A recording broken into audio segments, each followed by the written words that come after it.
gave the sturgeon dolls plenty of room to grow without restraint. They even have no source based layer personality settings. The kicker is that they have some kind of rule embedded into them that even I am scarcely equipped to fully decode. What I can conclude is that the stronger the surgeon doll's neural cloud grows, the more she becomes bound to that rule. Yet she herself won't realize its influence or interference. The analogy I shall pose is a human forced to wear an invisible audience. Hylas?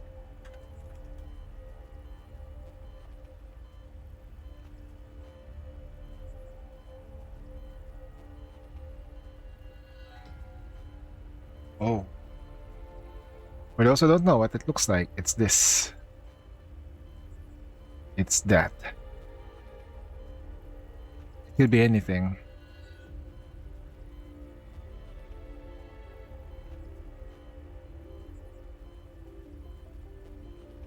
They feel the pain, but they cannot determine what exactly is staring, digging into their flesh as they persist. All they can do is live on, coexisting with the pain. Hmm, that's kinda. So basically, they're allowed to grow, but they're not allowed to disobey them.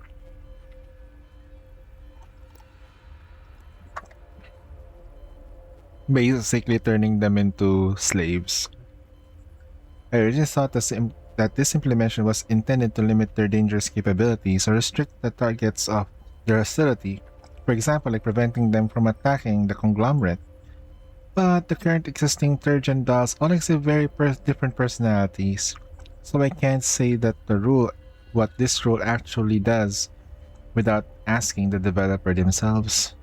Still, judging by this elaborate, intensive neural cloud design, that doesn't actually improve the performance in any meaningful way.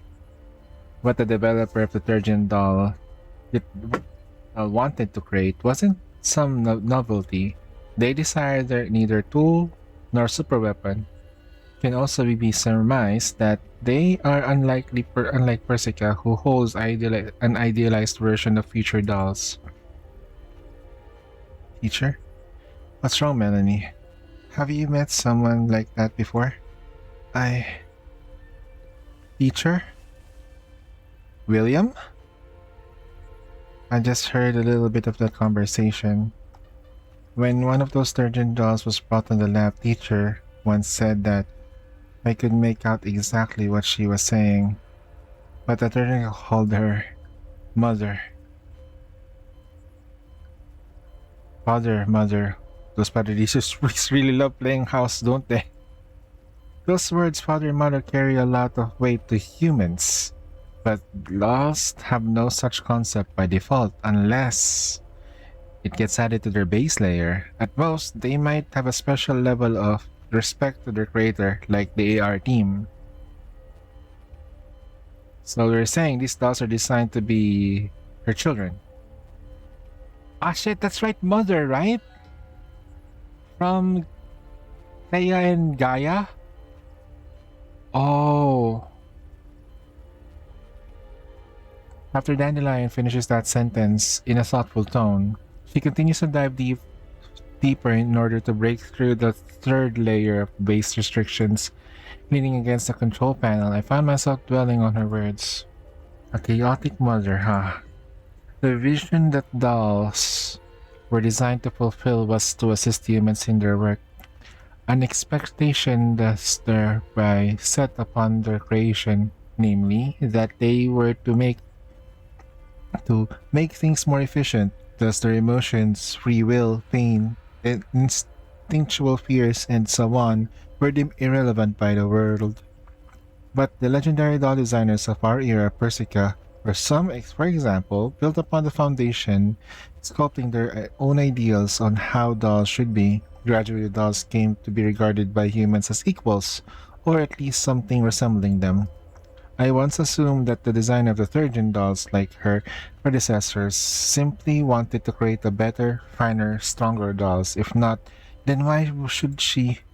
Hey yo! All base layer restrictions have been removed. Commander, you also received this torrent of. You ready? Wait. I turn my gaze towards Helen. She has already connected her data cable to the Elmo cloud, with a faint blue flickering light dancing across the visual modules. Let us proceed. The hum within the maintenance room sharpens to an ear-piercing pitch. Even though Sexton's neural cloud has completely wiped, a considerable amount of residual data remains. As Mailing works busily at her interface, my eyes follows hers, fixed on the data update log that scrolls in front of our faces. Suddenly, a string of words flashes onto the screen with a blazing red, catching my attention. Dandelion's voice soon follows sudden entry. Hey yo, Commander. I came across something pretty interesting over here, sees. Wanna check it out? What did you find? I found a strange protocol in the base layer of Sexton's neural cloud data. Protocol? Don't all dolls have those? Whether it's the Zender protocol used by Griffin dolls or the OGAS protocol used by Sanger's pair SF dolls. She does have the basic Zender protocol, but the protocol I'm talking about isn't quite the same. What's different? What's so different about it? Don't beat around the bush and leave me hanging like this. Don't be so impatient. It's not often that I run into something I can't quite figure out, you know. I'm getting excited myself. Catching the expression on her face, Dandelion immediately drops her playful demeanor. Alright, let me come up with a fitting analogy. If we say that dolls designed using the Hume theory are kind of a new life form, for example, imagine Hume's dolls and Persica's second-gen dolls are like animals and plants amongst eukaryotes, while Sanger's fairies dolls are lycos designed to akin to prokaryotes. No matter how different they may seem, all possible variations can be classified within category a cellular life form. But third-gen dolls are like remotely controlled with a swarm of nanobots. As they conglomerate the corral into a singular being, they can form a replica of a said cellular life. But a replica remains a replica, no matter how real it seems. Are you saying that third-gen dolls simply an upgrade to second-gen dolls, but something else entirely? When Dear disassembled Sextons, he didn't seem to find much of a difference. He's mostly correct on the frames, but 90% of the parts are commercially available. Some modules are high-end and publicly sold, and most you wouldn't have been able to afford in the past, and oh dearie, I guess I can't afford them right now either, huh? The frames recovered from Mokosh of the doll called Thea. Visually, she already looks considerably more low spec than Sexton's and others. Just seems like a regular elite doll. It appears the conglomerate was being quite frugal with those who couldn't make the cut to the third-gen status. Well, because the parts are expensive. Maybe it's like a Formula One car. Like the engine costs you 10,000, at least 100 Mercedes Benz. Oh.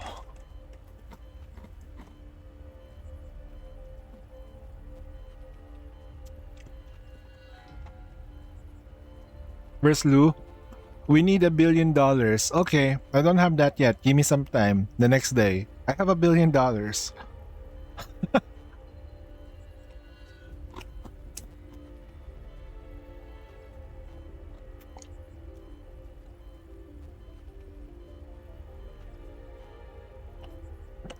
Lou is like, okay, you sell this pen, and this pen, I will buy something with the amount that you gave me, and that amount I will buy other things, and then she will sell it. And so on, so on, so on, so on, until she gets to the point where she has the thing that she needs. Hey there, are you underestimating me as? Our income has gone up quite a bit late. That aside, what's so special about this protocol? A third-gen doll's neural cloud connects to those complex high-performance redundancy backup modules through the Zener protocol. That much is obvious, but that other protocol under the constraints of that rule I mentioned earlier translates the neural cloud signals into nerve impulses. Said impulses communicate into the frame hub that controls the Bujum cells, thus forming a neural cloud. Oh shit, the protocol for the Bujum. For the Bujum cells. That strange power and properties of detergent dolls all comes to the okay, which controls the frame's Bujum cells in the central hub. That much is certain, at the very least. What kind of power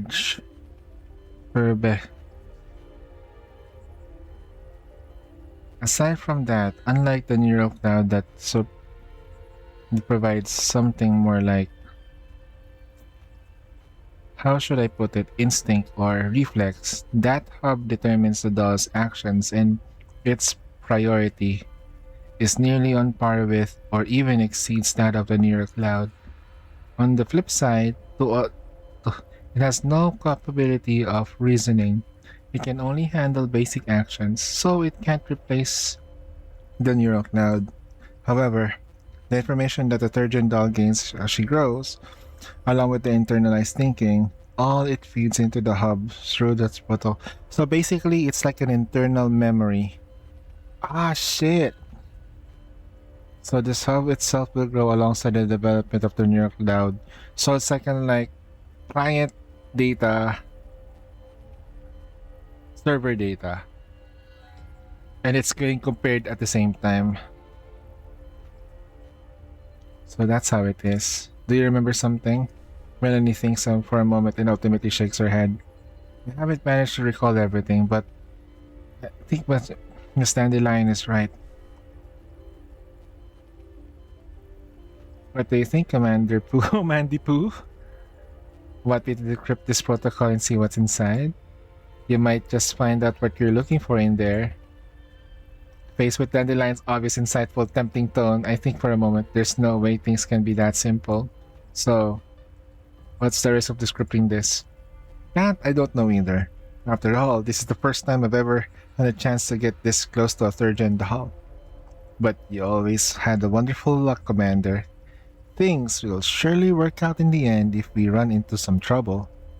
This trouble you're so lovely foreshadowing isn't going to be something you bring our way, right? Would I do that? Haven't I been assisting you so diligently ever since I joined you? How could I possibly have any ill intent? I stare blankly at Dandelion's eyes. There I see round pupils of our perfectly clarity, childlike innocence. If I were pissed as I immediately sent out a message to the Elmos voice communications. Klukai, prepare to step up the magnetic shielding conceal Elmos equipment signals. Grossa, lead Team Grossa into setting up a defense perimeter around the Elmo. Don't let any suspicious heat sources slip past. Understood. To get sextants? Ah man, I'm skipping her because OTS is next.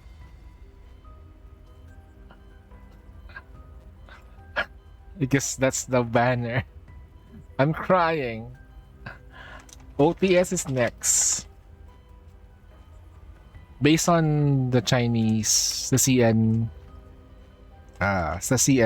roadmap.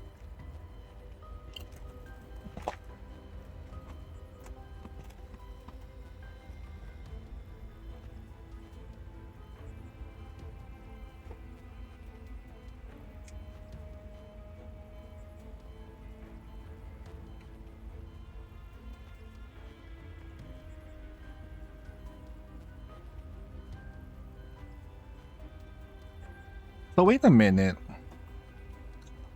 How many more people do they have right now? Watches me with hardly offended expressions through the deployment process. Oh my commander, do you really not trust me? Why would you think that? I trust you so much, of course.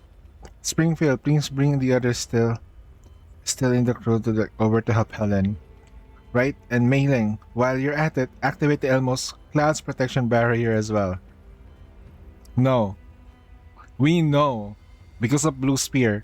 If anything bad happens, every doll inside the Elmo will trigger this.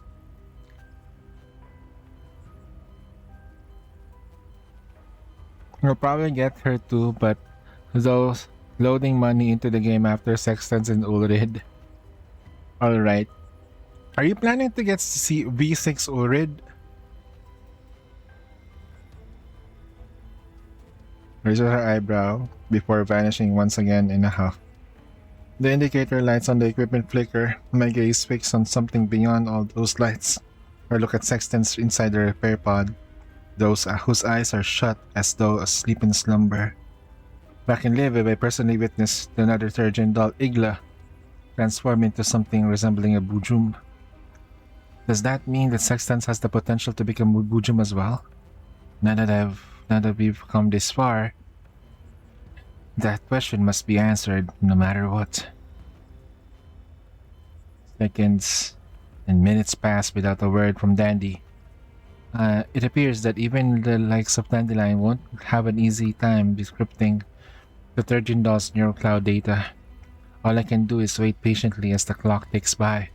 Melanie's eyes fixed on Sexton's mobile frame inside the repair pod, as if making sure she was truly hibernating. Melanie, you have something on mind? Does it have anything to do with the Dandelion said earlier? It does. Earlier, Dandelion mentioned that the Bujun hub of the third-gen dolls. I'm not sure if I'm right about this, but recently, no. Ever since you guys came back from Lviv, I've been sensing some kind of intermittent pulse. Though those pulses felt like what I sensed. Melanie shrinks and shudders, seemingly recalling her past experiences. When I was in that laboratory, what I felt back then felt quite similar. Back then, teacher once mentioned that this method is a must for cultivating the Grail. I've heard that term before. In Gross's old report regarding sextants, it was mentioned that the third-gen dolls researchers once addressed sextants as the Grail. But there wasn't enough evidence to determine whether this code name referred to specifically the sextants or the third-gen dolls. In return to earlier line of thinking, at first I had thought that the third-gen dolls were created because their either Paradisius needed some special combat units powerful enough to replace Nitos, or because the conglomerate wanted to produce a valuable commodity. But it is different, if difficult to mass produce, the kind of Bujum technology used by third-gen dolls. Although they may be elite in many senses of the word, they cannot become weapons they use to turn the tide of war. Combined with what Dandelion mentioned regarding their neuroclouds, I have developed a new hypothesis that the third-gen dolls were made to bring Paradis one step closer to the relics. The incident from Lviv supports this. Paradis still hungers for the power of the relics that the relics hold. Helena and the others were created for that very purpose. But why are they using dolls for it? And why have them under the command of the conglomerate? They risk getting killed or captured. What reason could they have for making all these moves? Commander, this is bad. Melanie suddenly grabs my sleeve as I try to piece the clues together, looking at a panicked expression. What's wrong? The neural cloud scan. We need to stop it now. I just thought of a possibility. Anyway, if we keep going, we might be discovered. By whom? Could it be that the ones who created you? Before Melanie can answer, Klukai's anxious voice. Earpiece. Klukai, pick up abnormal signal. Instrument indicating. Is in Prague? Prague. The red zone? Huh? What?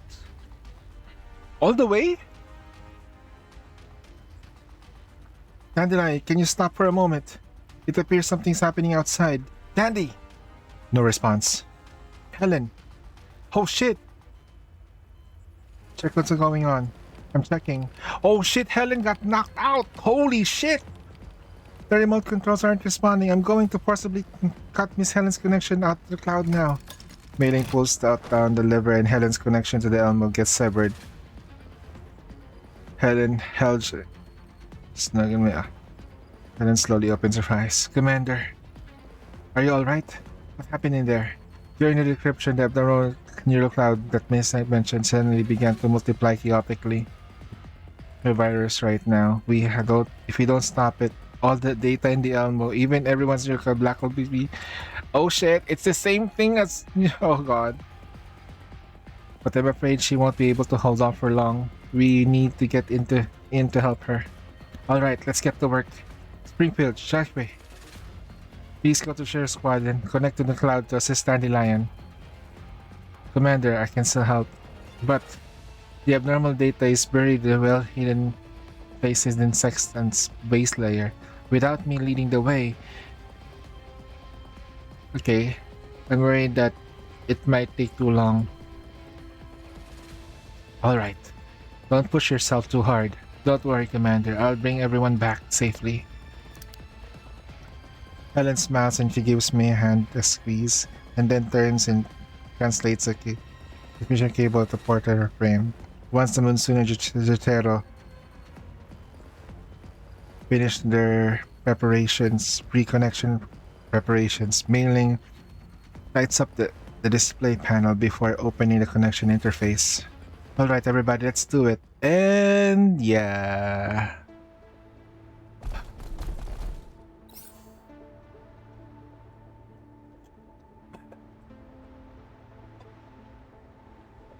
Just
well, I wasn't gonna that time.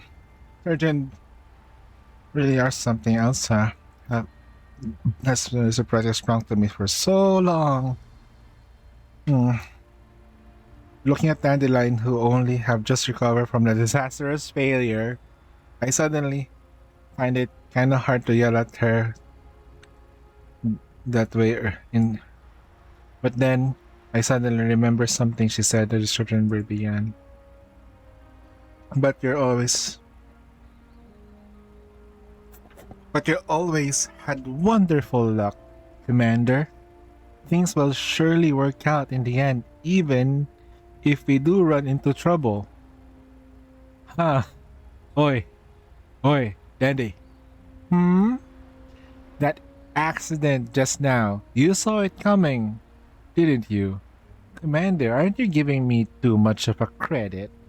That Pujim hub found deep into her base layer at a sudden EMP, those were all things that happened after,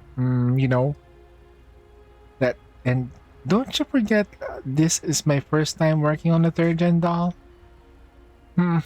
Now she knows.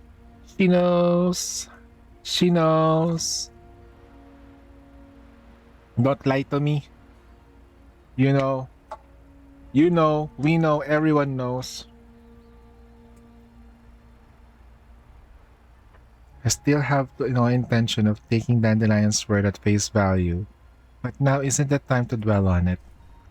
With that in mind, I turned to Melanie, who has now uniquely folded herself into a corner.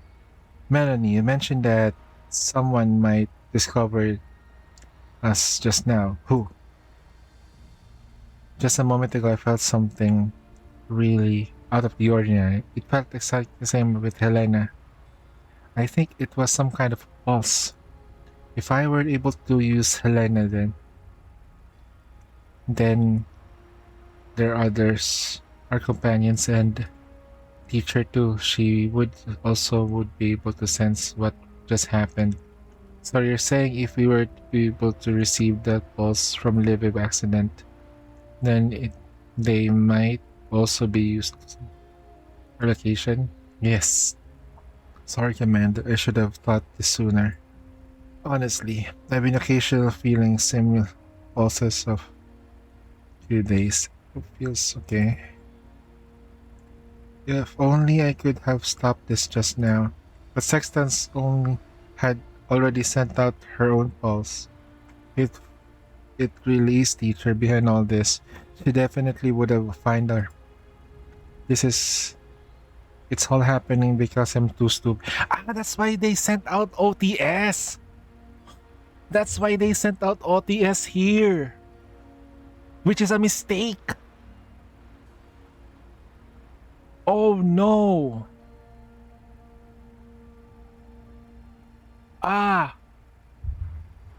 The pulse. They're not going out of the yellow zone anytime soon. The pulse, the teacher sends her, sees the commander, but that's Gross's body. And remember with Helen, with Cocoon? Cocoon likes the commander. And she doesn't like it because it's like I like you, but I don't know why. I'm affectionate with you, but I don't like you. Because you're too this and that. Like, I don't like you. You're too nice. I hate this. That's what she said. Something like that idea. But with OTS 14, her body loves the commander. That's stuck in the base layer all the way to level 3. That is built in memory. And then the Bujum tendency, the Yandere tendencies is there. Yeah. Yeah, level 3. That's a level 3 base layer already. That's built into her. The dolls they put the very very important stuff at level 3.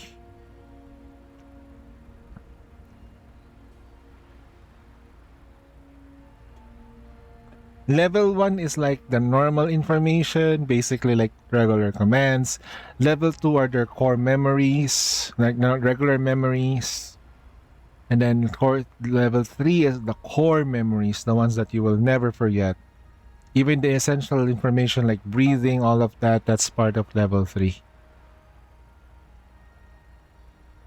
Melanie's blaming herself for not warning me in time. Though I know the gravitas of the situation doesn't warrant such forlorn response, she is in no way at fault for failing to realize this is a possibility. It's okay. Ultimately, what we just discussed is just speculation. But you've done well enough, Melanie. There is no need to blame yourself for something out of your control. Just tell me everything you can think of and any predictions you have, and handle the rest, okay? Huh? Oh!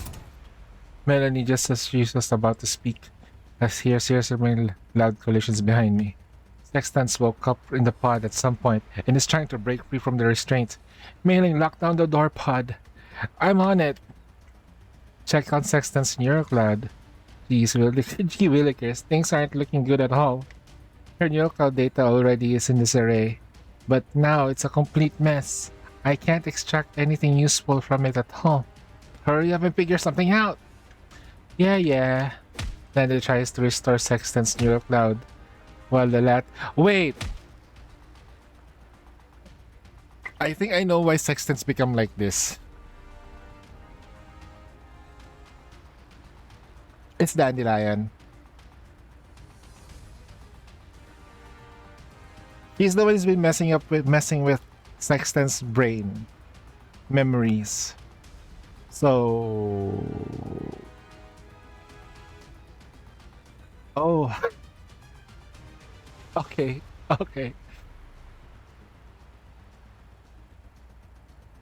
I think it's pretty better.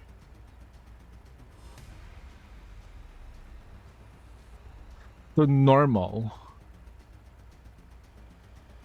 It is this time, I guess. Sure. No, I am thinking like she might have been messing with the code. No, it's gonna be something else. Those protocols cannot be broken easily. The whole maintenance room is shaken by violent tremors. A visible crack appears in the pod. Double-layered reinforcement fiberglass windows. And with the crack comes a release. Sexton's muffled voice comes through the comms. Go. What? Must go. I turn up the volume with my earpiece through the best of the thing. Must go back. Back where mother is. Huh? In a flash of electric blue light strikes Sextons in the pod. She collapses limply in an instant. I got that taken care of. I did pretty well, didn't I, Commander? So basically, Dandelion bonk her in the head. You were fast this time, I'll give you that. If you were 2 seconds slower, Sextus would have said. She wanted to say, oh, thank you for your praise. Dandelion gives an exaggerated bow. I wonder if this woman is holding a grudge over how Noticing the awkward look on my face, Dandelion's grinning holographic projection drifts a little closer. Alrighty, Commander. What did I just now was limited to shocking her unconscious. Okay. Take a look at this. A log entry appears in the pods in the chamber, looking at the ordinarily arranged characters or something suddenly clicks in my mind. These are coordinates? That's right. Ah, shit! They were able to triangulate the coordinates to where mother is. You mean you intercepted the coordinates from Sexton's chaotic neural cloud data stream just now? Though this string of data only appeared for a singular instant in time, well, from my point of view, it appeared in such a conspicuous manner that I couldn't ignore it. What do you mean? It's nothing. Anyway, let us now have a joyful time decrypting Miss Grumpy Pants' parting message. Grumpy Pants. I have to use an electric unit here. So I have to put Andorres.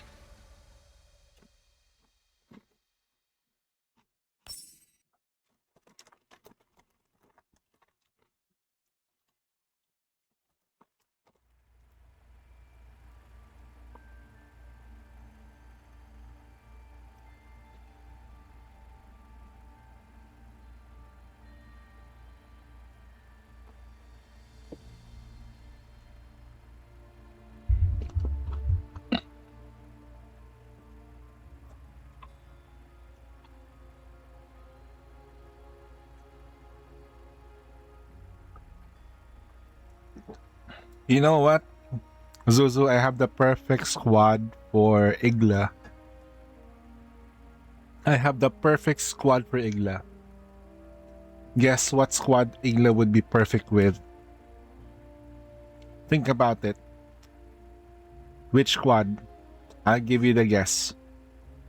I'll let you guess. The perfect squad for Igla. Same with Saxons too.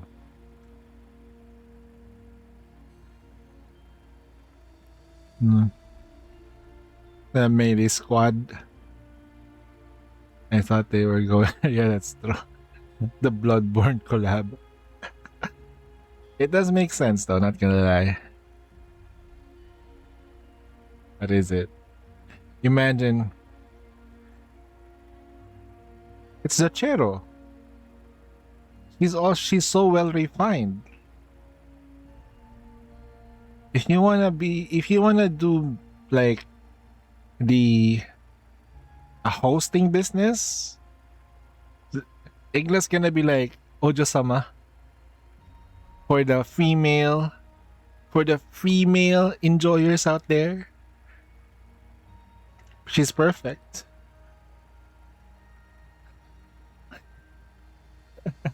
Because if you add her Defy, oh my god, you're gonna destroy the entirety of it. The other one's Defy.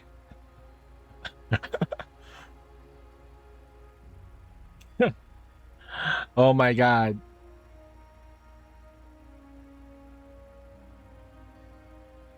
Personality wise, okay. For based on the power, it's gonna be either Defy or 404. But they have to make a new team.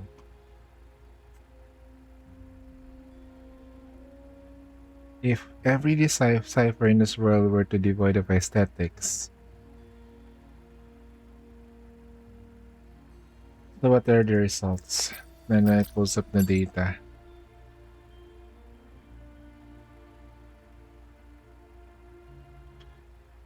That's right, it was there.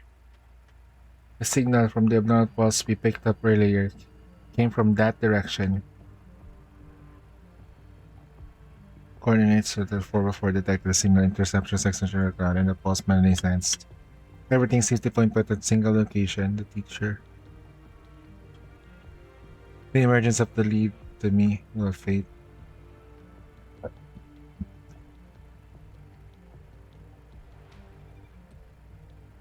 Should Melanie and my suspicions prove true, then our adversaries are likely pinpointed the Elmo's location by now. On the other hand, we shifted to obtain a number of clues about them. The timing is too convenient, far too convenient to be mere coincidence, but calling it a trap doesn't seem quite right. So we take initiative. Commander, what are you intend to do next? Let me think about this for a moment. I sit down slowly, trying to organize my thoughts. Whether or not the information we've attained is reliable matters not. This is our only way forward. Does the Almoc's current condition in combat zone allow me to launch an immediate investigation? Besides that, before I can do anything, I need to ask whether Melanie can recall anything.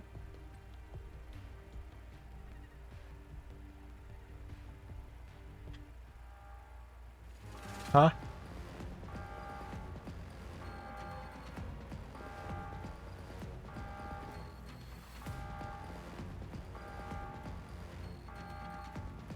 Shikikin! Fully equipped while our mercenary force is heading our way. Their target appears to be the Elmo. Raycon shows roughly 4 to 6 standard squads approaching our light assault vehicles. Wow. What? Even in our position really did get compromised, they're getting way too fast. Rosa, can you confirm the enemy's identity? They don't look much different from other units we've crossed apart before, most likely bounty hunters. Out of place like this? Since when did these guys start getting their info so quick? Your old intel channels are far faster than theirs, Commander.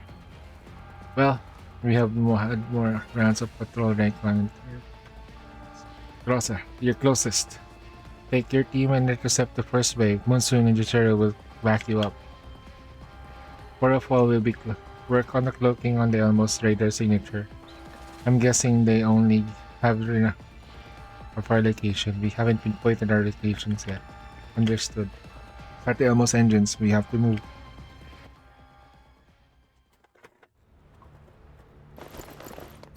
Okay.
Weird. Someone's calling me like in 4 a.m.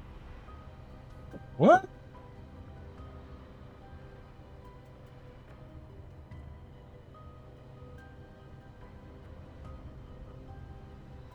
Hold on. I got nothing on my messenger. They're weird. However, their retreat seems to be planned, orderly, and purposeful, which is why we think they might be requesting to join up in a short distance away. I see. Helen, use those coordinates of the firefighter you just used.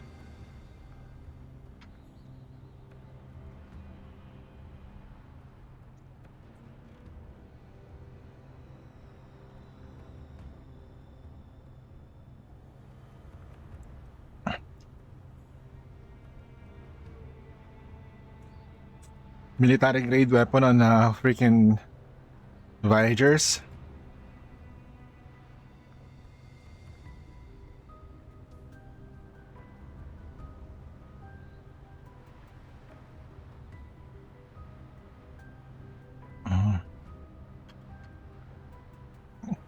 It's a put 10 units. Wow, that's a lot of folks. Did they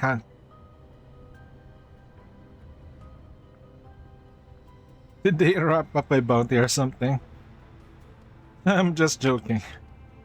The enemy whispers are way too many. Pull back right now. And let the Moonshare assist you in that. Don't get drawn to the prolonged fight no matter what. Understood. Springfield, Turkey. Commander, we won't make it in time. The enemy has already regrouped into a new formation. They're quickly closing into Team Brosa. We had our eyes on us about. Please give us the orders, Commander. We can hold them up for a while, Commander. There's enough time for the Elmo to retreat and safe distance from here. I won't allow it. If we do, we'll be reinforcement. These enemies don't look. We need more comprehensive plan. But if we need to relocate now, we.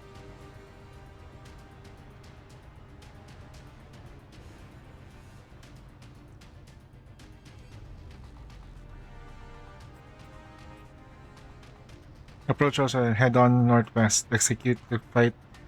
The chair. Approach the flank on the southwest. Identify the weak spots. There are 2 snipers in Juchero. 2 snipers, 1 AR. 2 ARs. As for the Elmo, we stay at the outer rim of the battle. For now, observe. We won't engage unless it's necessary. We don't have much time left to react. Let's begin.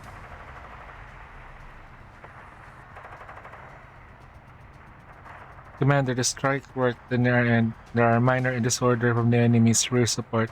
Now is the perfect time to retreat. Actually broken free from the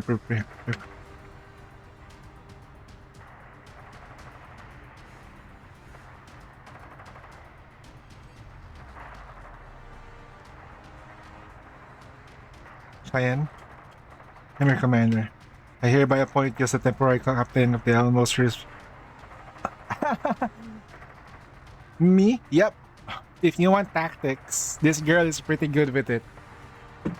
Yep. She's very observant. That's right. I'm going to consolidate the remaining combat strike on the Elmo into a tactical extraction team. The job will be for it to escort Rosa Munson back to the Elmo safely. That's your mission. I'd like you to lead and command them for the time being. But I only just joined the Elmo. I'm not really.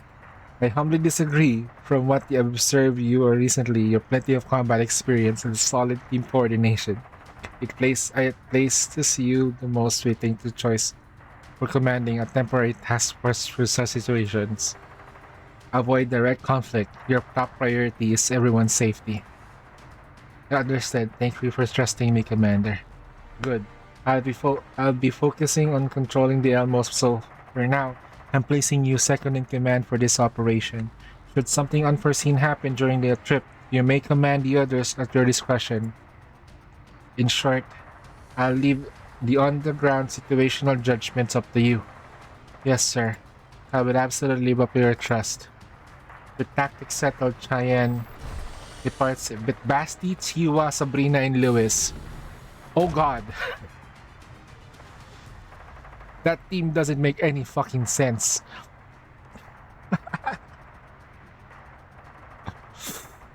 Oh. That team doesn't make any sense, but okay. After that, mailing keeps the Elmo at a safe distance from the combat dates, just as the range of the enemy's radar. Mailing. Once you see everyone break free from the enemy, you can move the Elmo a bit closer.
Something's not right with Nemesis? Hala?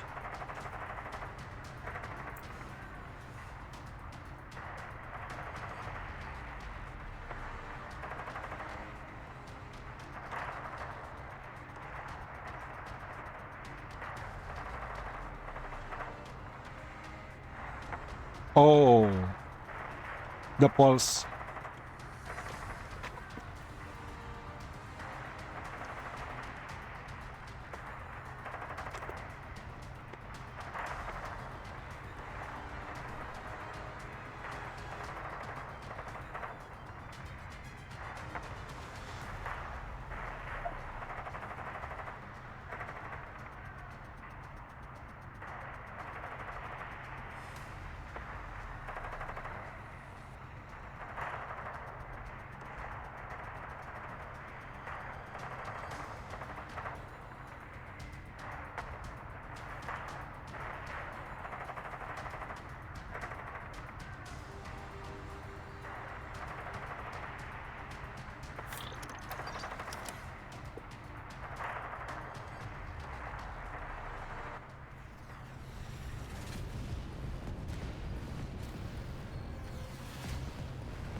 Enemy's firepower is stronger than I imagined.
Hmm.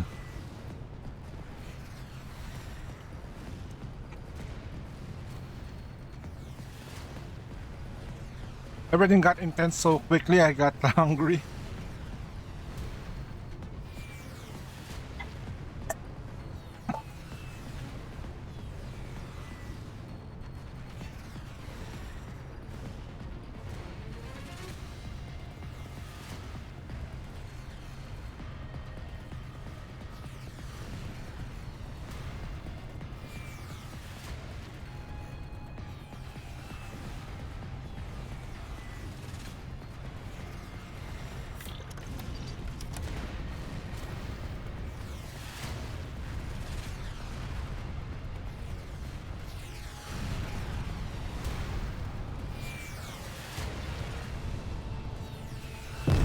Ooh.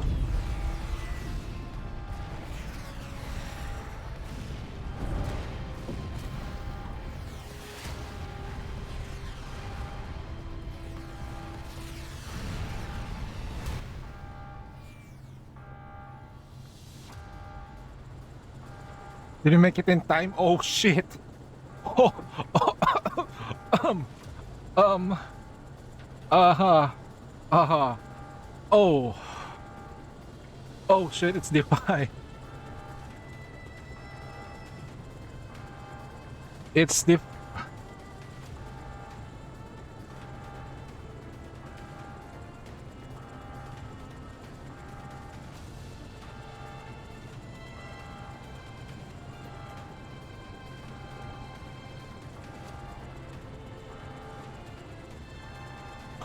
Wait, wait.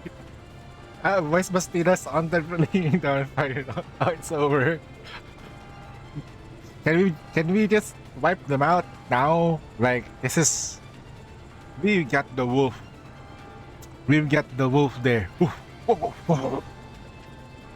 Where's Mastina Glazer here? It's perfect timing. Scouted. Let's talk in detail. We also brought state specialists with us.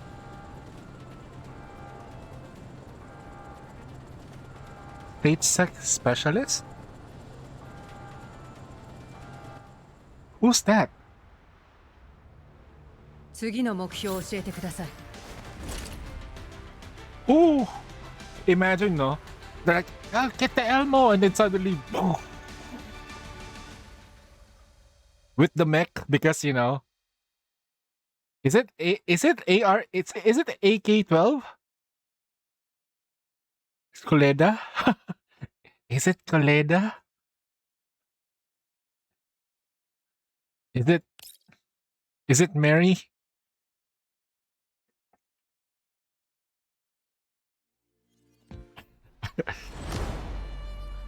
Okay, we take a bit of break.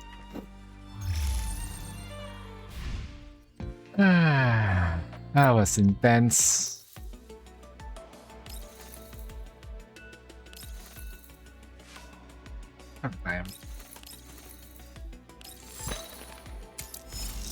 Sorry, mommy.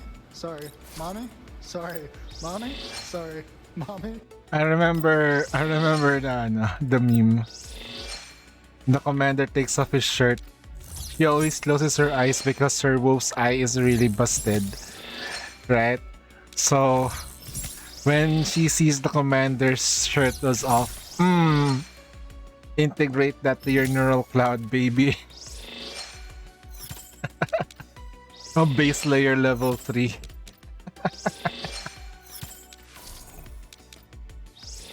Oh man.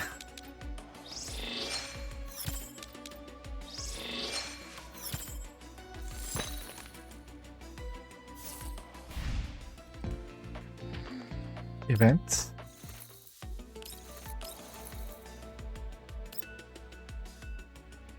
I'll just auto this for the time being. Why is somebody from the United States calling me? I don't know why. So, like, it's a +1. So that's a US number.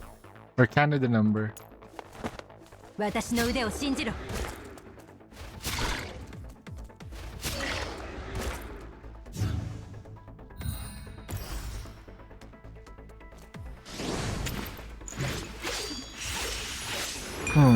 Bankai. これで終わら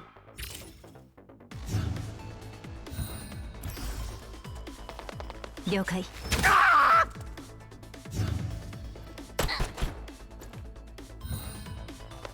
私の腕を信じろ。One more.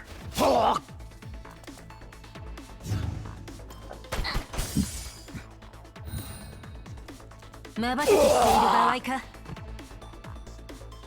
これもみんなのおかげだ。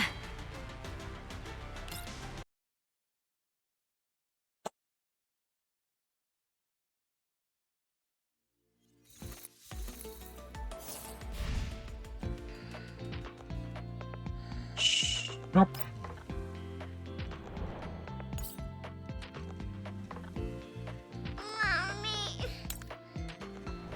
What the fuck? Huh?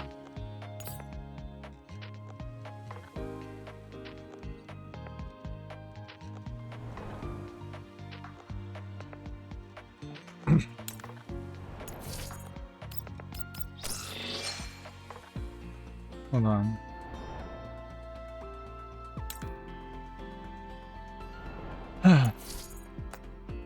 So 90, so we have like 300 pulls. Can I make it? I don't think I'll make it in time.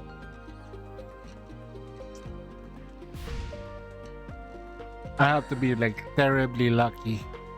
Extremely lucky to get an OTS at V6. Not to mention the weapon pa. That's gonna You be... need some mommy milkies?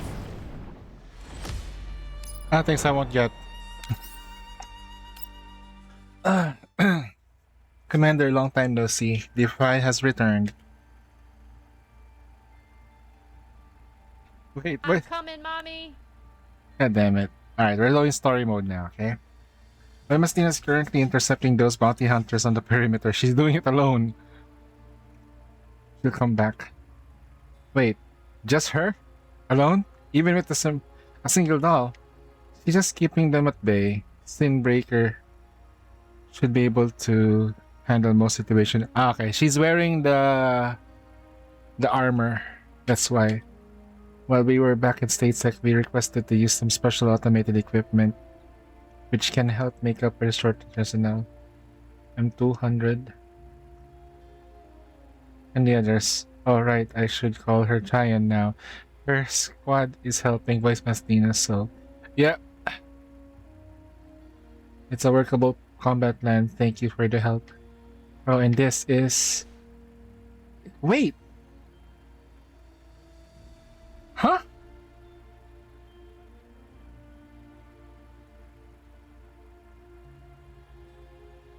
Wait, what?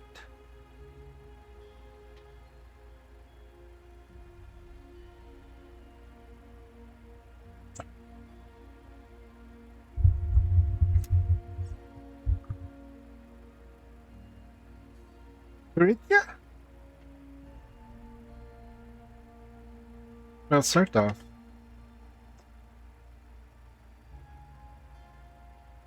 Since I'm no.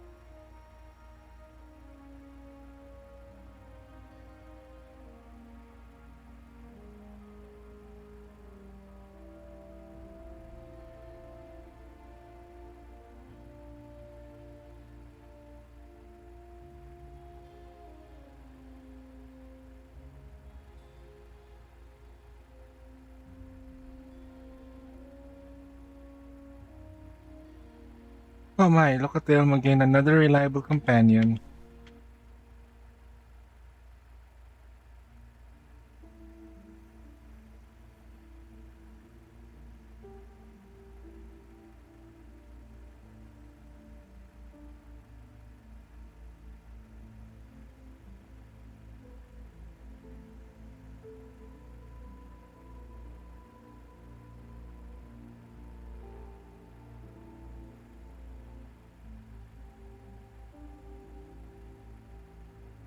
Even my information can be found through state secretary.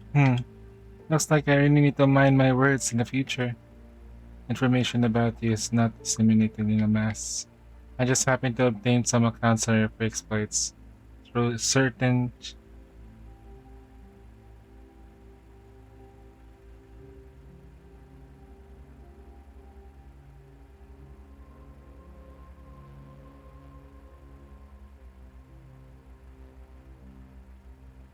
Oof.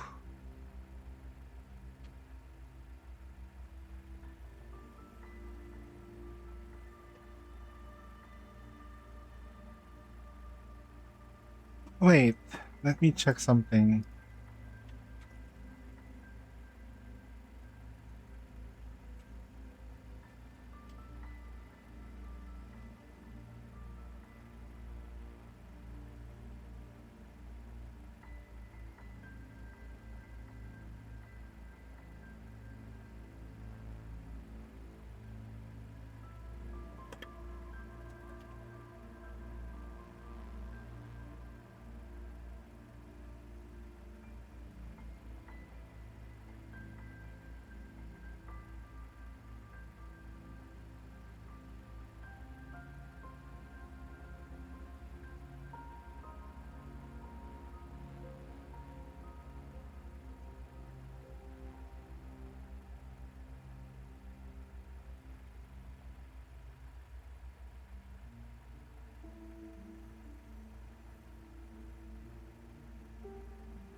PKP.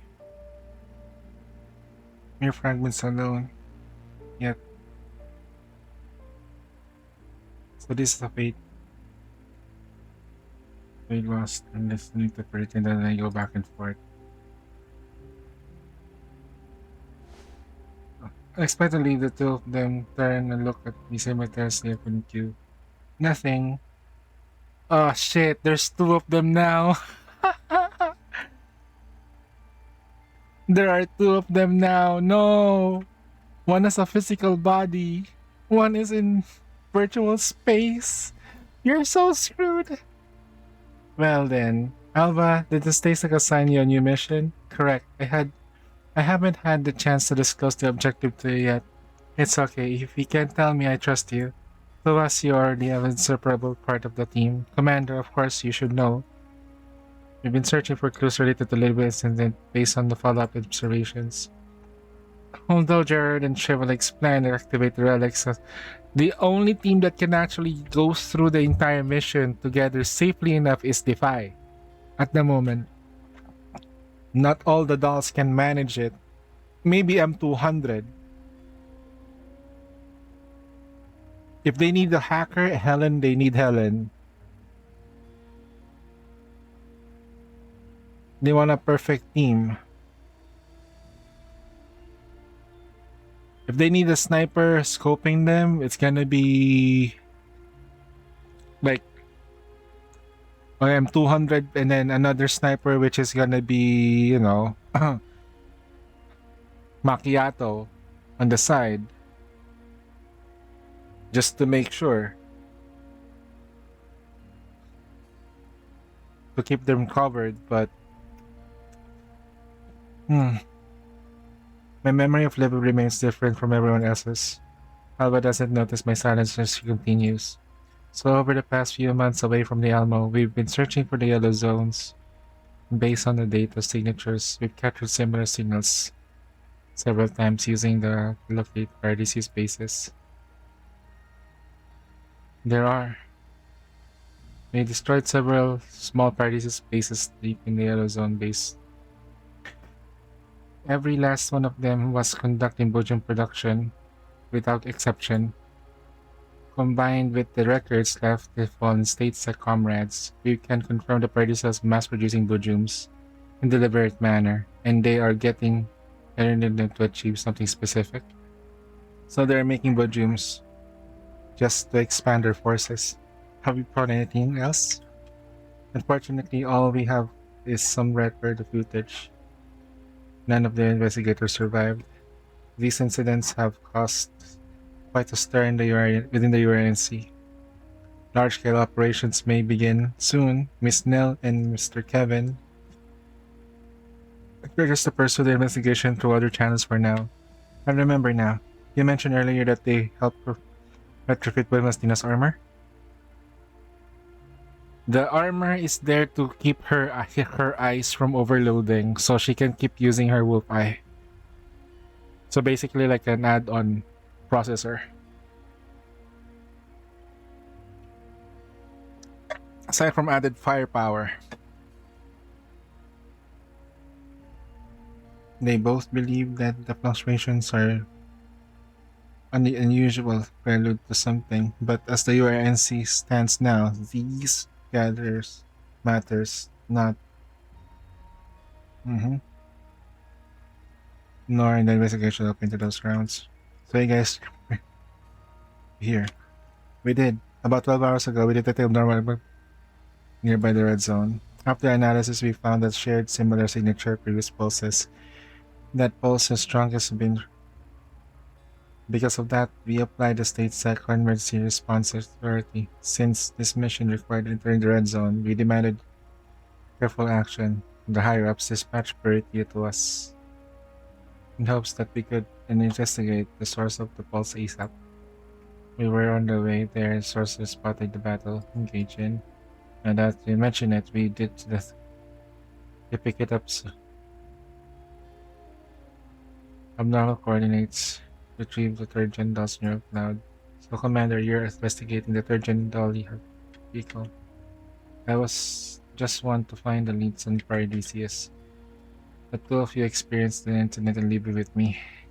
You understand the connection between them and the third gen Dawes and Paradisius. I do, but Commander, you should know. Although Voice Mastina and I have left State Sec, we still collaborate with them due to a great number of unfulfilled contract terms. So we have access. Although its incompleteness might be trouble you, it still feel like I should disclose to you until your opinions are not unanimous within State Sec. What are you saying? Only the turbulent times would men like him be deemed a hero. And in times of peace, such men would be placed under the category of destabilizing factors. That's how that gentleman answered me when it answered. Yes. At times of peace, we are nothing more than a like a nuclear weapon or like a weapon, like general weapons of mass destruction or a very very strong gun. We need to disappear, hide, not show our face. We shouldn't exist. We should be forgotten. Be remembered as a hero, but never to reappear once again. Never celebrated. Sad, no? Even though Boymastina, Lorelai, and I have successfully provided proof of your innocence, it remains the fact that your influence on the world is growing. In a short span of time since Livio's incident, not only did you help overthrow Sekfaben's factories in the Yellow Zone, you also signed a collaboration with upcoming connection of corporation. These developments cannot be concealed, and more people will turn their attention to you inevitably. If it were just that, StateSec would have been glad to see your influence in the Yellow Zone grow stronger. But when your influence becomes entangled with matters concerning the relics, the dissenting voices grow louder. I just want to get rid of the relics. These things are like a menace. Other than Helena, the fact that there's a Turgeon doll on the Elmo makes it difficult for you and your supporters to keep proving that are innocent. StateSec may turn a blind eye on certain things internally, but this particular issue is rather a critical one.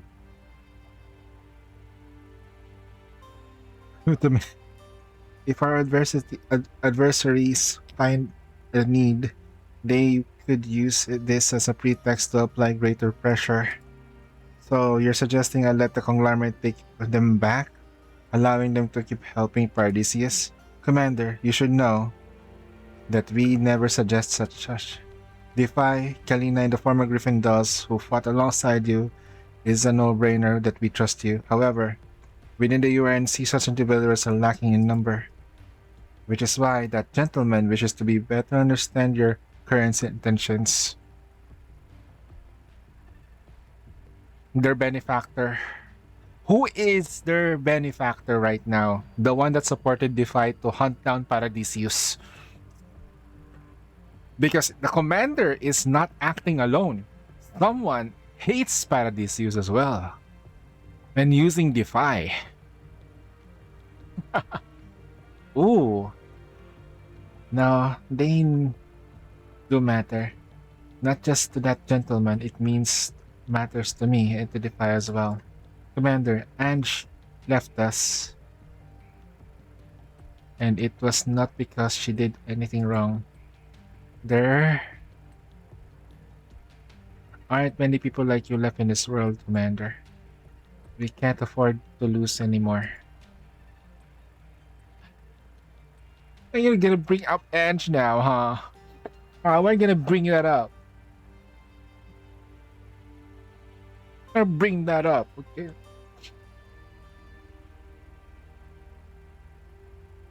Before there was a Kalina, there was an Ange. Our teacher. The one that pushed us to the limit.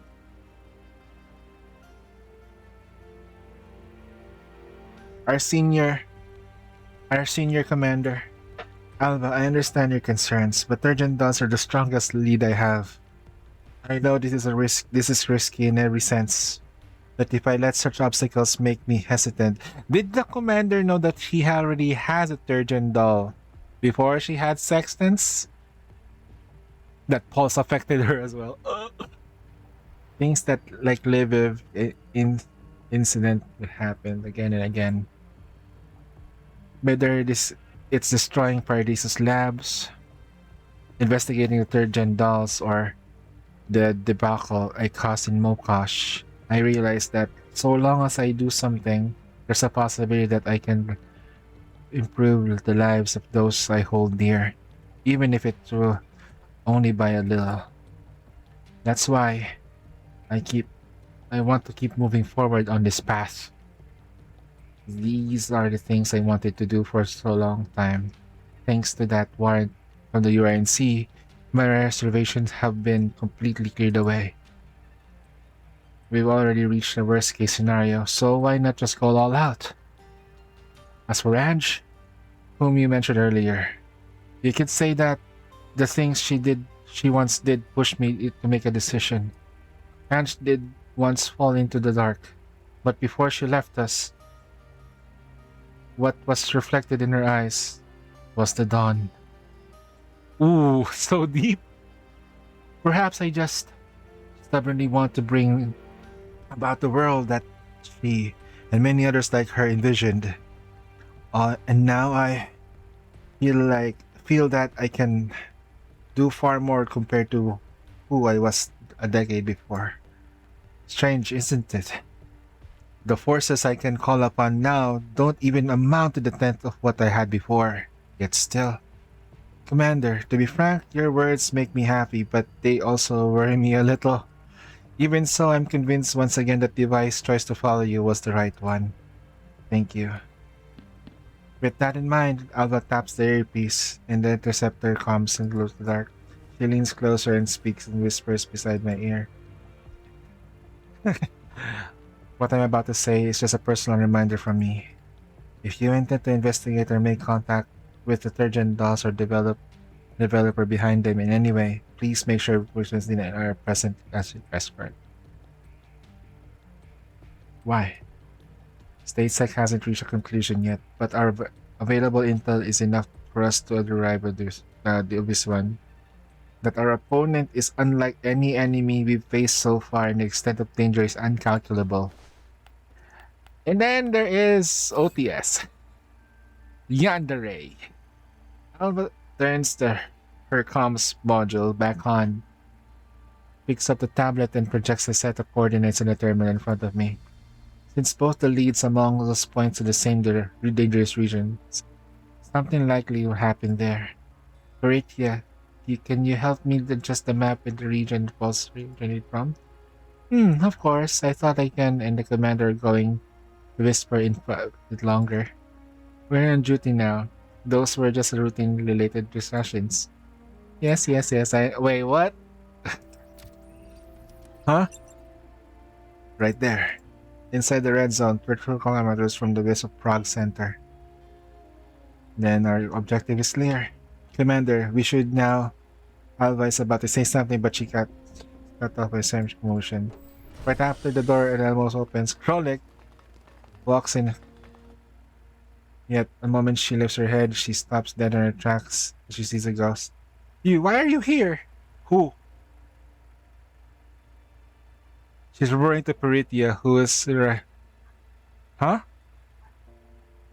This is Peritia, you've been researching this whole time? Of course. If it were. Wait, if it weren't for her, I. Forget it. I'm just glad that you're safe. They know each other?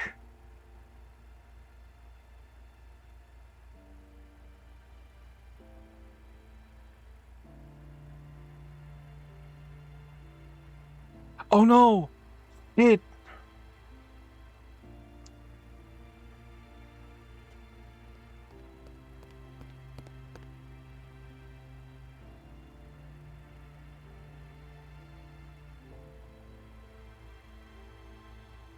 I thought you got hauled and scrapped by those DOS Arena bastards back then.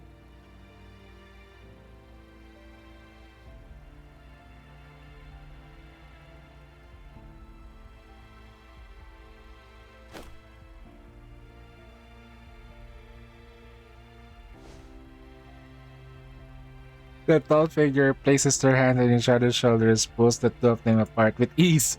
Do not interfere with sector personal duty. Huh? I'm sorry, Miss Frolic, I don't have a chance to explain just now.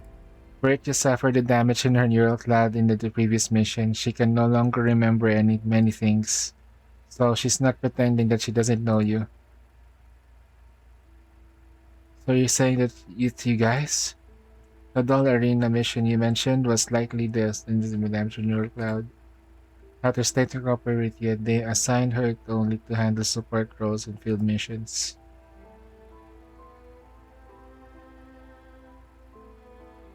So, when you did all that in the arena, was it for a mission? But if it was a mission, shouldn't you have looked out for yourself first? Alright. Everyone's neural data is being fucked and Krolik is losing her mind. Krolik says nothing more as if struck by some kind of a serious blow. Steps forward and hands me a document. Commander, I brought you back a doll called Nemesis as requested. She appears to have returned to normal, as currently undergoing Eurocloud scan with the repair pod.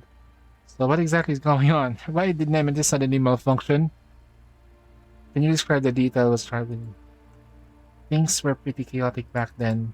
It started when we were in combat with the enemy. Nemesis ignored several of my orders in succession and didn't respond to me calling her name. And so Nemesis had been pinned down by the enemy fire and sent crawling over. However, when Stork got to her, sure, Nemesis seems to be different in her state. It looks like someone was interfering with her neural cloud. Sexton said the same thing earlier. I recall going back to the incident stumbled the Paradise's release ceremony. Nemesis had reacted strangely to the proceedings. Nemesis, Sexton's malfunctioning one after another. Were they both affected by the same pulse? I want to check on Nemesis. Commander, it's alright. If you're really worried about it, stay by my side, okay? Understood. Gnosis. Rosa follows behind. We started at around 3:30. We're still at chapter 3. The Nemesis appears to have been regained consciousness. She undergoing scan. Mailing, how is she? Doesn't seem to find anything unusual going on. Helen helped me too. But still, I don't think we found the cause of the malfunction. She's so beautiful, man.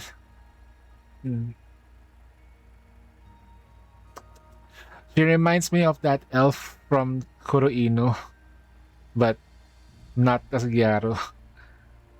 Oh man. Thinking of Krolik's state, maybe it's better to leave her alone. Suddenly, surely I should be able to understand Nemesis a little after watching Krolik's translate for so long. I still myself and try speaking with Nemesis directly. Nemesis, did you sense any a flower swaying in the breeze, gathering, parting both RSK. Ah.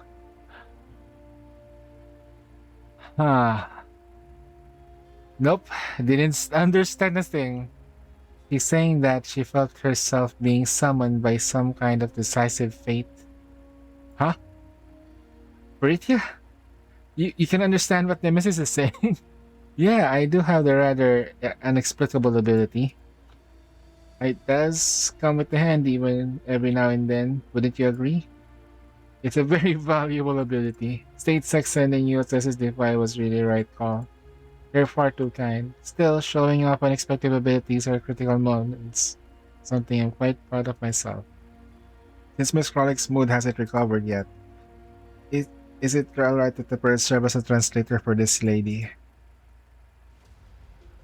After a difficult round of questioning, I finally managed to learn something about Nemesis' condition through Peritia's translation. Nemesis explains that she lost control of her flame due to some kind of intervention. She vaguely sensed the same thing the exact moment when Sextans lose control. Back in combat, however, the intervention suddenly grew stronger, directly causing her to lose control of her frame. As for what the intervention actually means, Nemesis does not make it clear. From her descriptions, it appears that she herself only understands the vaguely. She calls it fate, or some kind of behavioral logic that cannot be found anywhere within her neural cloud. These strings of phenomena form an interwoven network of clues, enough to suggest that something worth discovering is hidden deep in the red zone. Looks like we don't have a lead into the red zone to investigate. We have to go to the red zone. I gather everyone in the ops. Everyone, I'm preparing to head to the red zone for a mission. Although this is a recon work, Our current situation is fairly complex. We may encounter things that we may never have dealt before. I'll be drawing up all those participating in this mission based on their capability, but also based on willingness to participate. It's been a while, but this will be the first time we conduct a mission inside the red zone. We need to make proper preparations and protective geared comms equipment. Mailing, take inventory to what equipment is left in the warehouse, and there's no need to go through such trouble. Our helicopter is carrying enough protection and comms for the equipment. Commander, would you be willing to let us join your task force? Of course. That would be amazing. Thank you. That is like 50% of the firepower of the entirety of the combat.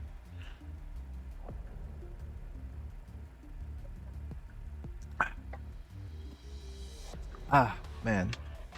All right, then let us set our goal as we return to Elmo before sunset. Let's get started. And I am hungry. Ooh. Ooh. That is long. How long, bro? Peritia, huh?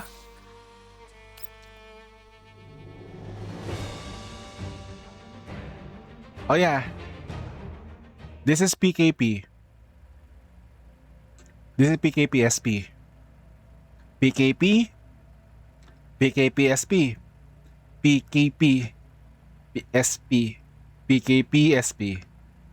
PKP. SP. Right. See? What happened?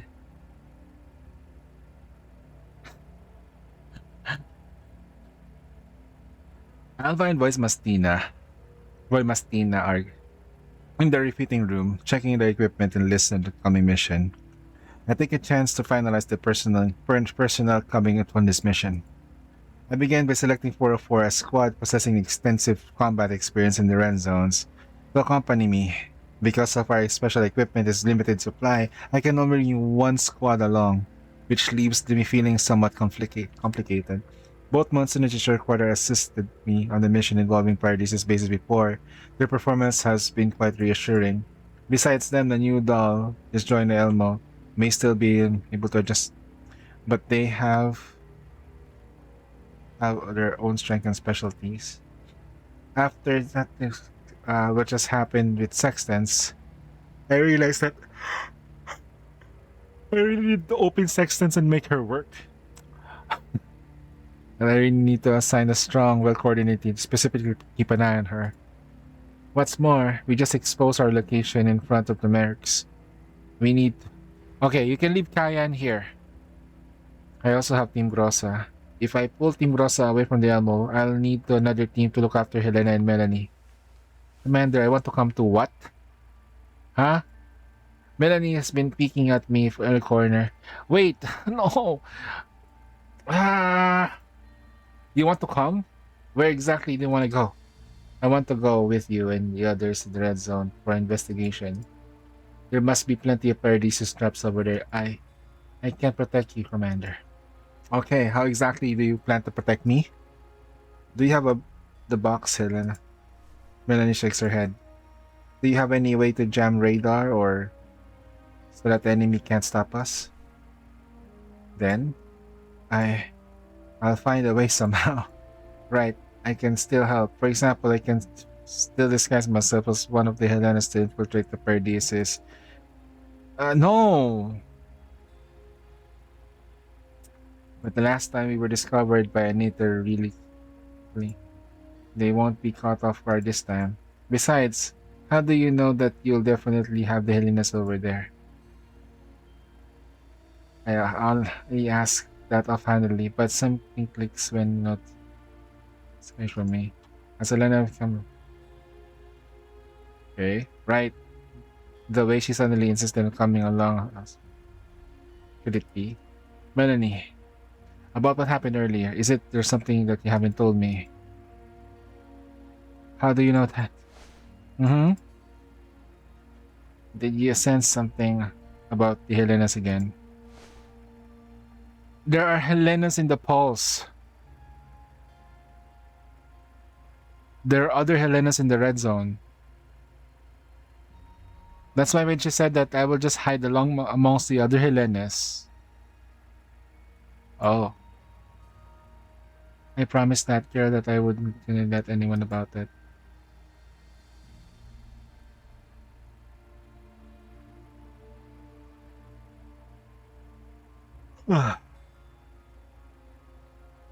It's dangerous. It adds so much unpredictable investigation. But plus also, think of weather. Okay.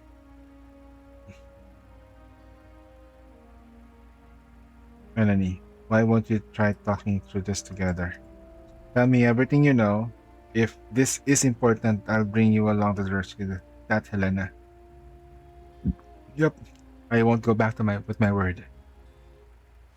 Melanie turns her face to me and after to be honest, I've been intermittently hearing that girl's voice ever since you came all the way back from Lviv. Since the other our Helena, yeah. That voice is different in that it's been all really faint and weak. I can only hear her at a certain particular moments. Yes.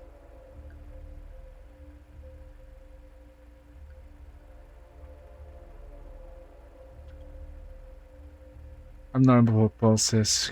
Connection between the third gen dots and blue dreams yet another Helena. I have no concrete proof yet by instinct, but instinct tells me that the Melanie is describing appears to be tied down to the events that Alba and the others have been investigating. Melanie, can you tell me what the two of you discussed? We didn't actually manage to talk much, but she seems to know a great deal about what's happening on the outside, especially things about you, Commander. She knows about me? Hmm. She said that a certain individual nearby who pulls the threads of fate was the reason why she could establish connection with me. She also brought up the Lviv incident. What did she say? She asked me, what became the first people of Lviv after Nirvana opened? This is the first time anyone has brought up the Nirvana since. Uh-huh. I assumed that what what happened might have been a hallucination of mine, but now I suddenly being told that someone else had witnessed it. That someone is another Helena, no less. This Helena must have been someone important. I have to find a way to track her, no matter what. The list of things to investigate grows yet again. Commander? Melanie tilts her chin up slightly, looking at me with pleading eyes. I told you everything I know. Please come take with me. I can't back my words now. I said yes. Never lie to a kid. Melanie's presence does significantly increase the chance of success. Otherwise, we'd be plunging ourselves headfirst to the red zone. Okay. But she is also sort of immune to the things. So, she's highly resistant to collapse radiation. In fact, they like that shit. Alva and the others brought up plenty of special equipment that could come in handy. Sure, those low punk powers doesn't, okay? Alright, I think I understand the gist of the meaning. After thinking it over, I summoned Rosa alone to me alone. Rosa, aside from I also want you to bring Team Rosa along from this mission. Aside from providing combat opportunities to keep Melanie safe. Yeah, you're bringing Melanie along? Yep, Melanie has uncovered some new leads that could help with our search. Thank you, Commander. But let's be clear about this beforehand. You must stay close to Rosa and the others. You are absolutely not allowed to run off on your own. I'll be on my best behavior. Then I and the others shall do our best to protect Melanie. As for Nemesis, shall we separate the arrangements for her? No need. Just run the team as you usually do. But be it Nemesis, you, or the others from Team Rosa, you all been companions of the Elmo for the longest. I can just stop trusting you over some unexpected accidents, Commander. Besides, Nemesis have a number of mysterious surrounding her. I have a feeling that this mission could help us solve them. Understood. And then that's how she turns into a third gen doll or 2.5. With the roster set, Voice Mastina goes to the helicopter and bring down the equipment in the mission. While taking stock of our equipment inventory, I noticed that aside from the basic protective gear, we also have plenty of special equipment that could be hard to find, even on the black market. Commander, we may face extreme collapse radiation once we enter the red zone. Please wear protective suit well and equip the radiation isolation device. Alba picks out the protective suit and from the equipment pile and hands it over to me. Try on. The surface gleams with a strange sheen, as if it is sprayed with some kind of protective coating. I put on the protective suit and try moving around. It's suffocating. It's so tight. It's kind of hard to breathe. Alba notices discomfort and scrambles to explain. Sorry, Command, since this is of the mission, we didn't have time to custom order one. So we'll just have to ask to bear the Kevin's gear for now. Okay, I'm fine. Alba walks over and loosens some of the straps around the torso and joints. Her shimmering gaze meets with mine and she produces somewhat a flustered laugh. Oh? Is that better, Commander? Much better. Alba carefully checks out the suit's airtight seal. A brand new set of comms equipment. Also, these are the shielded communicators. I'll be distributing them to the mission personnel in a short while. The red zone radiation will interfere with comms. These devices will ensure that we all remain in contact with each other while we're inside. We also have a new weapon cases loaded with heavy weapons and ammunitions. I'll distribute some of these in each squad before we depart. Still these weapons are dangerous, so they need to be used with care. And our process continues a faint casualness. To be honest, we only managed to make it here easily because they're pulling a few strings for us. Really? So she's also been assisting you guys? It seems she finally found out something she wants to do. Indeed. Although she's currently dealing with the conundrum, she found a way to contact and help us much as she could. This is why I think you shouldn't worry about her too much. Someone as smart as Miss Kalina will always find a way to take care of herself. Miss Kalina told me about something. By the way, I think you might want to know. What did you say? She said she came across a doll who looks very much like Grossa. Huh. That is a possibility. However, Miss Kalina specifically brought up because the doll's combat capabilities are extremely strong, very like a third gen doll. So it looks like a third gen doll version of Grossa. Got it. Alright. It is clear. It is as clear as day that the next banner will be... That's right, Gnosis.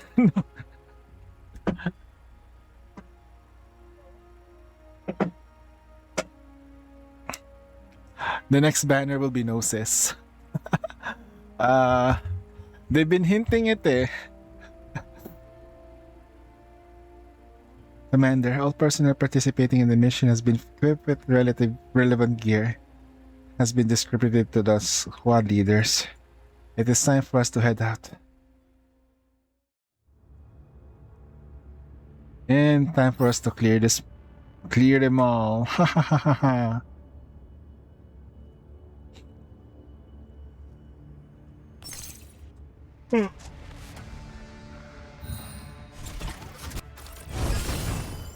We can't one-shot anything. お待たせしました。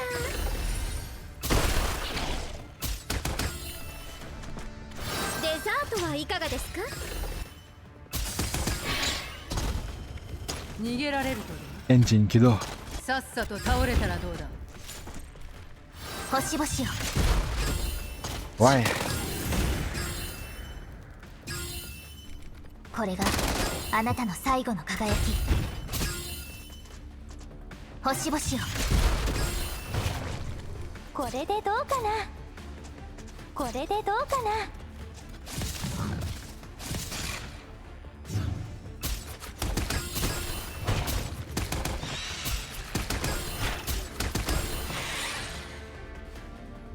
次の目標を教えてください。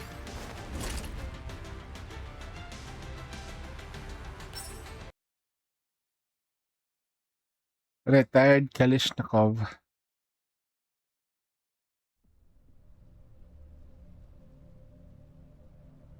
This sky darkens as the Elmo approaches the red zone. Our radar fails entirely 2 hours into the red zone. To prevent intense radiation from damaging the Elmo's electronic equipment, I decided to lead the mission on foot on the depths of the red zone while mailing and puts Elmo back into the edge waiting for contact. The landscape is a barren wasteland with only sparse remnants of the tree trunks and the dry grass. Staring about where deathly, okay? As with death, we see naught but silence. 3 hours later, 3 hours later, we finally cross the indistinct boundary zone that and are greeted with the red zone's iconic, ominous scenery. The very culprit that drained all life in this place. Wow! Holy shit, this place looks great for the vast sea of collapsed epithelium known as the Hell's Paradise. At the moment, our signals completely vanished from the radar. Aside from the internal squad comps, our surroundings are as quiet as an empty void. Nothing here can prove our existence besides our own physical sensations. Beneath our feet, the translucent radiation dust-stained petals shimmer with a faint glow akin to glowing embers. I smell a metallic ionizing odor spreading through the air around me.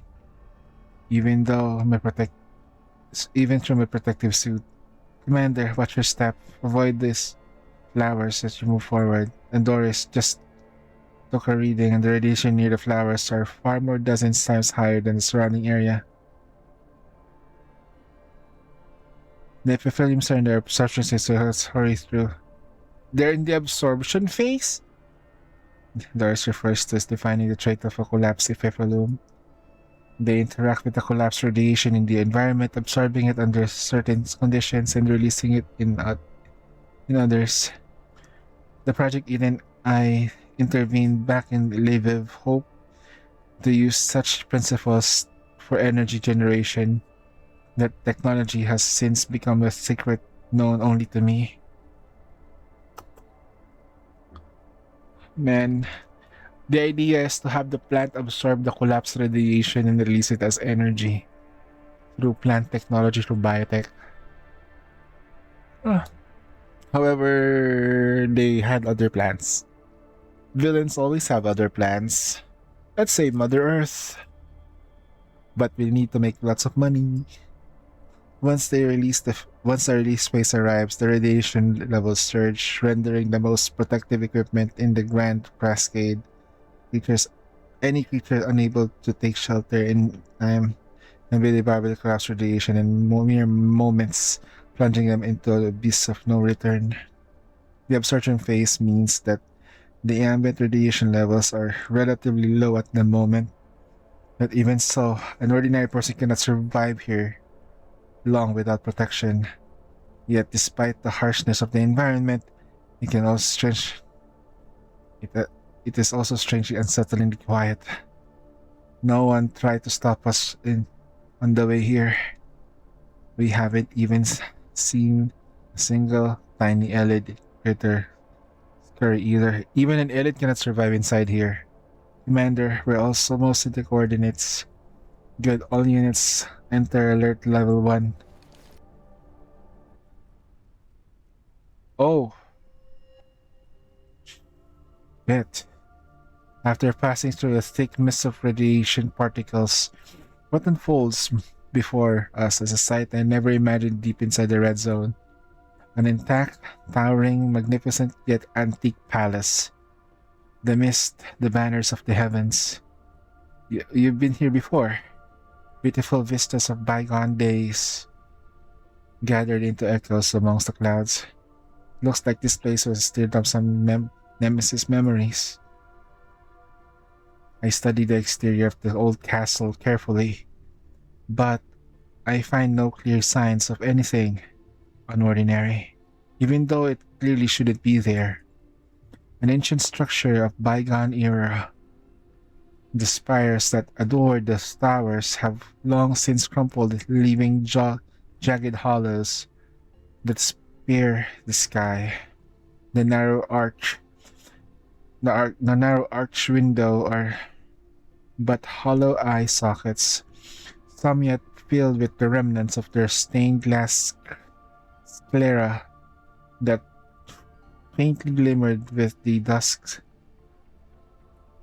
fair embrace. Fair embrace. Man, my reading skills are awful, man. Holy crap. How to read. Huh. The family crest carved above the gate was far too withered to make out any fine details. All that remains was the rough outline of the shield that made its center. Truthfully, I feel uncertainty boil from within my core.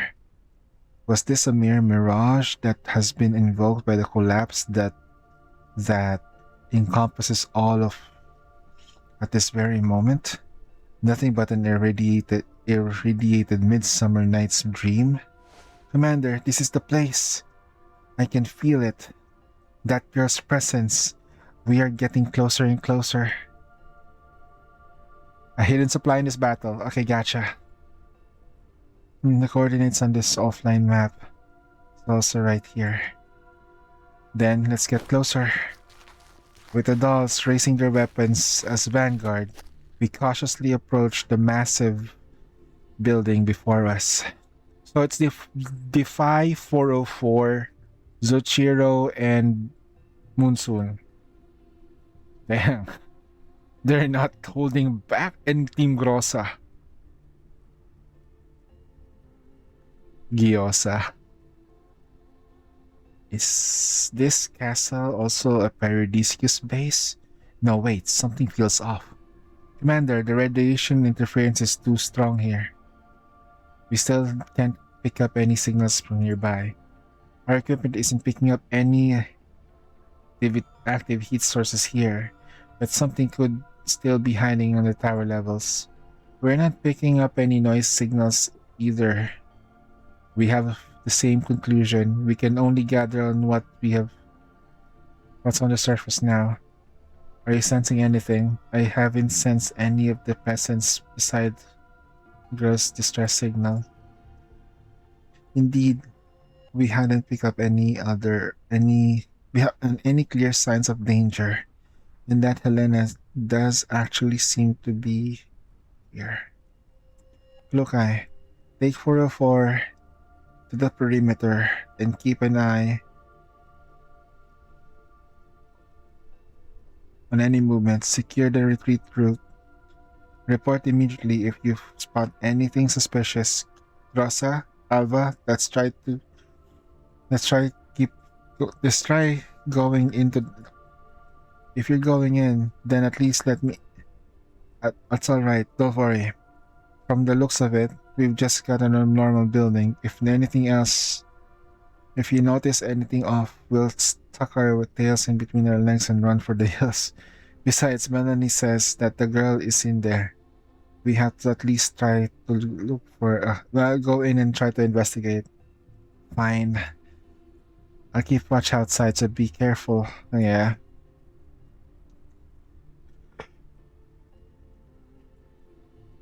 Wait, so there's just 3 squads? 404, Team Grossa, and Defy? Silence, absolute silence. The alarms that I had subsequently expected do not blare, leaving the part of me feeling rather unsated. Our arrival is met only by ominous silence that shrouds the heart of the red zone. We push the door open and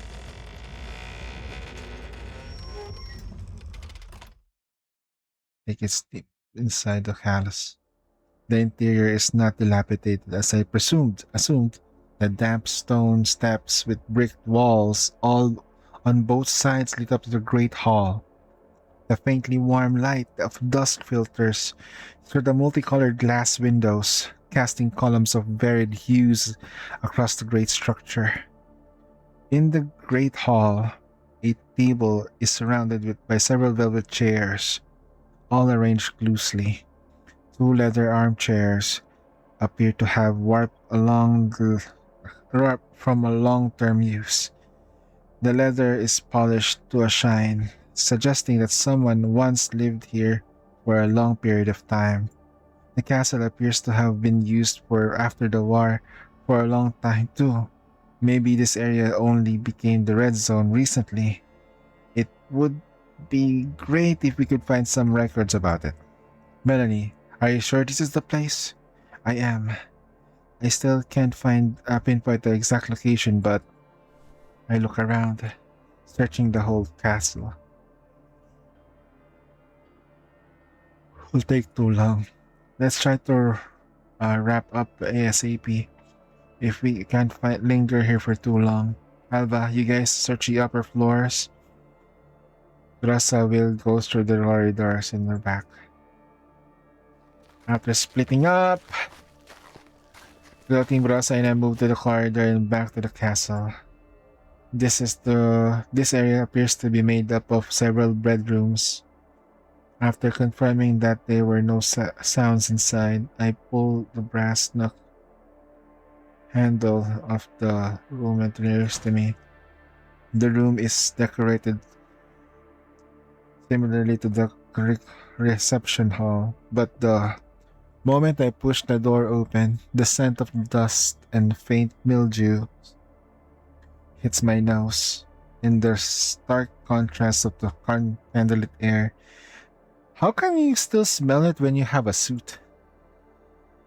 If you're still smelling something, then that particle thing is not filtering anything. The room isn't very spacious. The furnishings simple. Half the space has been taken up by the bed. Several stacks of documents lie on the desk, their tabs already yellowed. A forgotten corner of this grandiose castle, it seems.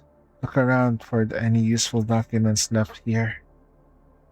With Chronic and Nemesis guarding the door, the rest of us begin searching through the corners of the room. An old-fashioned antique, coats the room.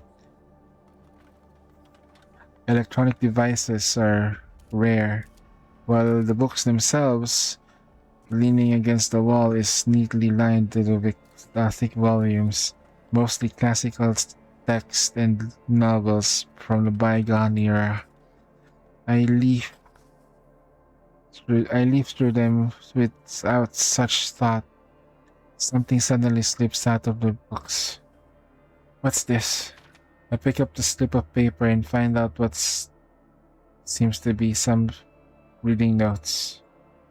The elegant script was already blurred somewhat, but I can still tell if the woman's probably wrote it. I read through the carefully, but find anything unworthy. The sign, Elfin Need. It seems to be the owner of the book. I pocket the note and prepare to continue searching for when Kolfni and the other side of the room. Commander, I found something interesting under the bed. I moved over and see Klofny holding a battered terminal in my hand. Klofny's with us? Oh yeah, that's true. Can it be turned on? Let me try. It ran out of battery. I could try collecting it. Wait, don't do that yet. Hold on to it for now. I'll bring it back to Dandelion to sift through it. Coffney nods and slips the terminal back in the pack. Commander, we seem to have found everything worth looking in this room. Then let's make our exit. This is so creepy though. Holy shit. It's cold.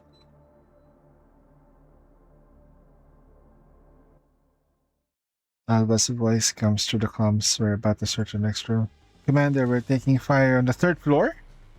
The enemy is Nemesis, Fall, Rebirth. The heart wanders far. Sisters. Commander, look at those dolls. What? Holy shit. What? They're all Nemesis?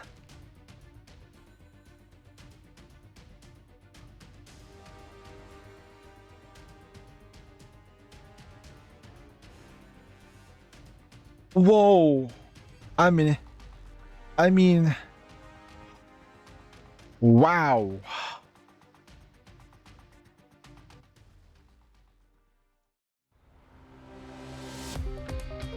Wait.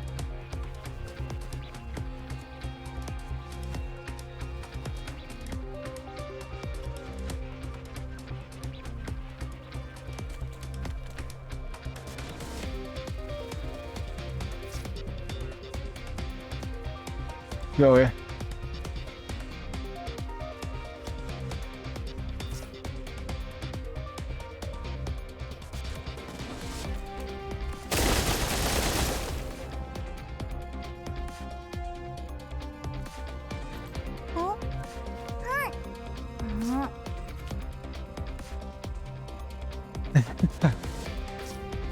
The temple we're worrying about that sort of thing.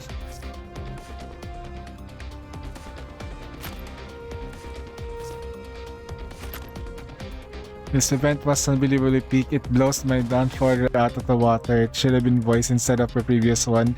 No, Dawn Forger was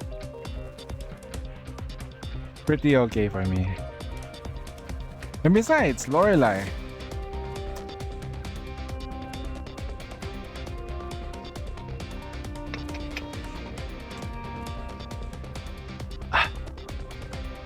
They got what they wanted from me. They milked me hard, okay? They milked me really hard with Lorelei. George, I think he was a tool for pushing forward an agenda for the commander. He has to be a big dick. And besides, at that point, like, it just shows how strong the commander is, because we're still at the earliest parts of the story for like that middle part of the story of the commander. Not everyone knows the commander. If he only knew that we were the Griffin commander, the legendary Griffin commander, he would have not pushed through. Not gonna lie.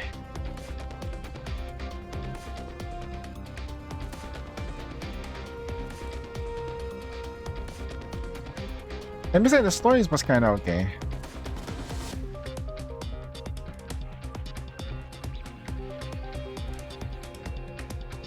This has a lot of reading though, not gonna lie. She said yes. Alright. If any event, let's take a look at this. Oh wow.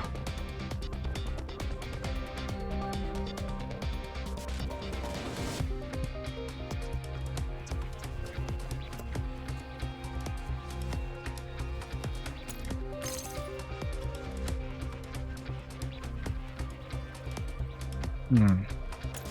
予定地点に到着。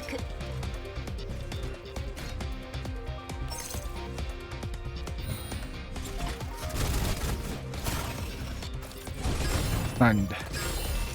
Is those shields? お待たせしました。 Are those shields? デザートはいかがですか？ Hello? 逃げられるとでさっさと倒れたらどうだ。星々を So tanky. What the これ fuck? があなたの最後の輝き。星々をここは通しませんよ。 Where's the hidden supply? 私がついています。お静かに制圧します。 Wow.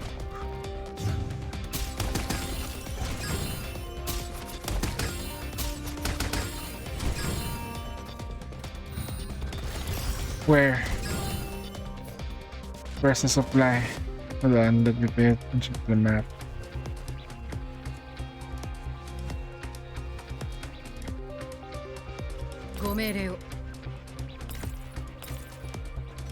Bottom left. 了解しました。 Oh, there we go.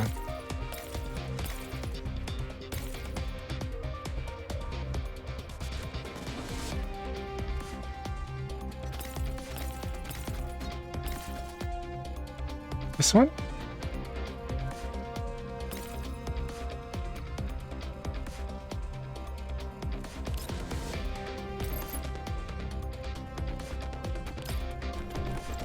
お茶をお出ししましょう。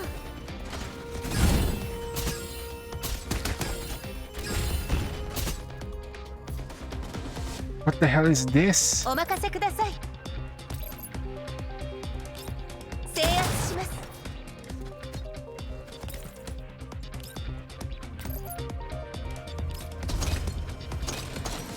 ターミネーター最大出力。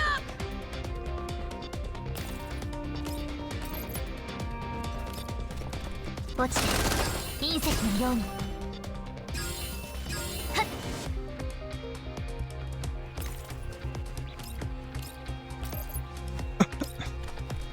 これがあなたの最後の輝き。逃がしません。 No.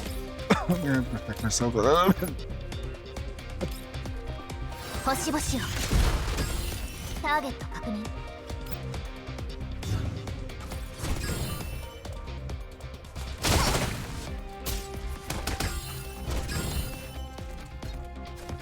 A shield?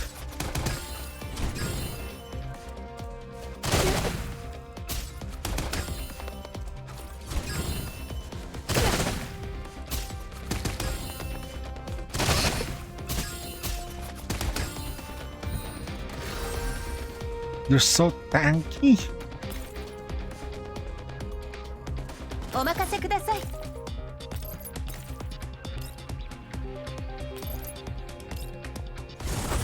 私がついています。了解です。お静かに。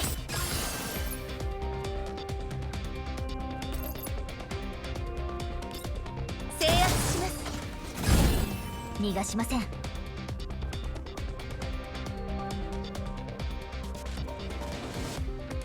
了解しました。デ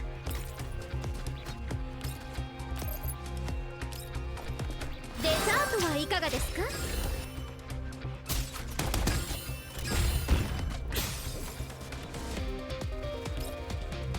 逃げられるとでエンジン起動。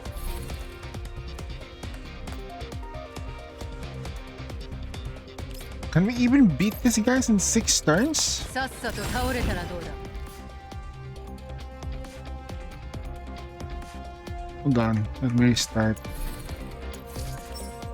The damage reduction is crazy, man. What the hell?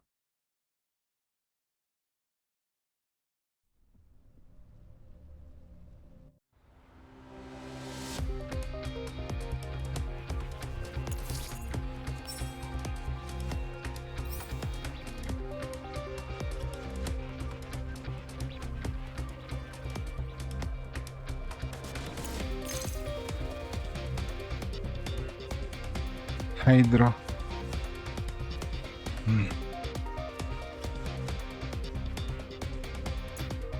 We'll take advantage of that part. 指示を。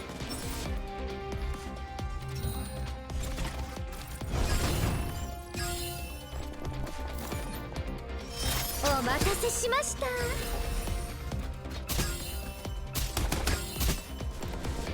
デザートはいかがですか？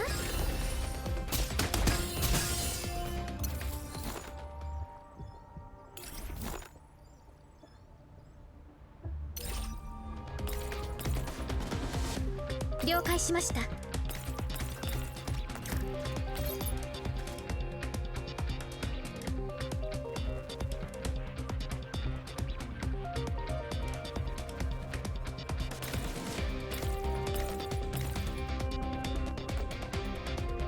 了解しました。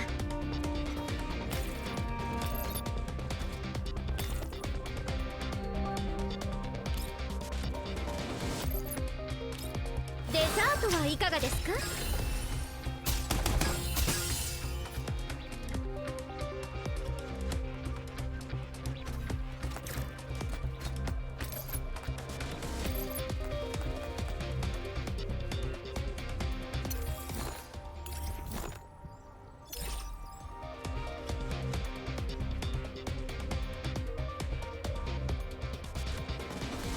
？How do I even interact with this?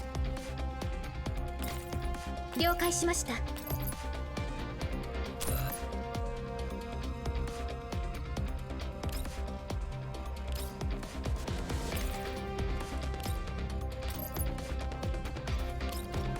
ザートはいかがですか？ご命令を。逃げられるとエンジン起動。さっさと倒れたらどうだ。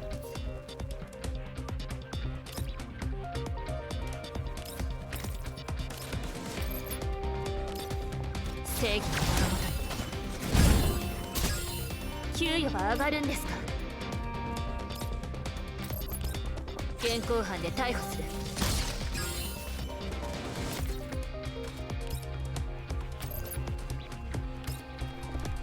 星々を。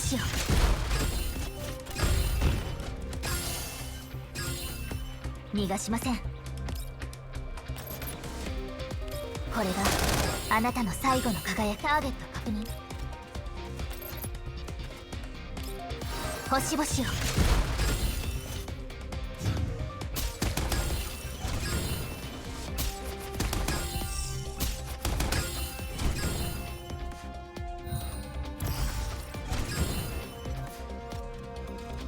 ご命令を。ターミネーター最大出力。了解しました。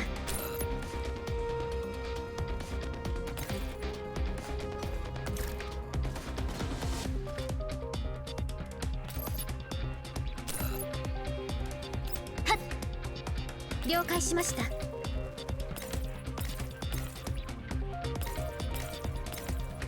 了解しました。 Wait, how do I get the item? Bottom left? 了解しました。 Maybe I just go back to it later. ご命令を。正義の物語。給与が上がるんですか？裁きを受けろ。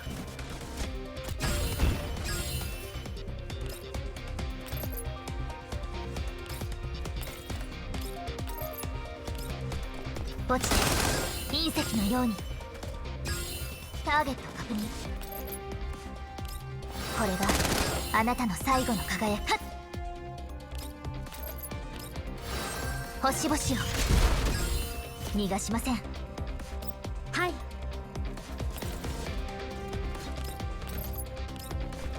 お茶をお出ししましょう。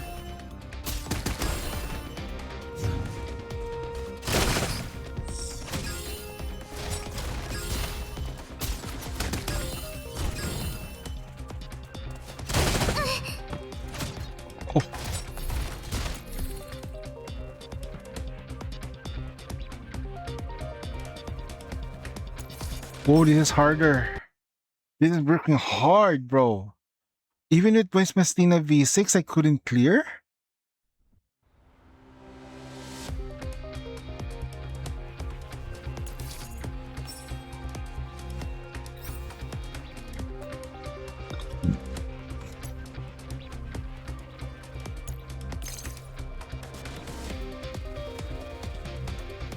What's the conditions? It doesn't have to be electric, right? What are like some conditions? Does it have to be electric for heroic mode? Hold on.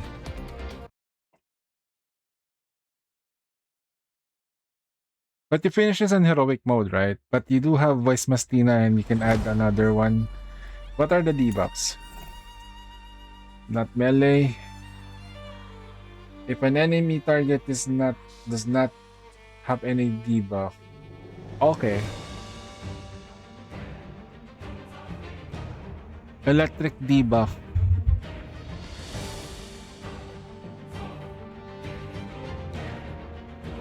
Okay.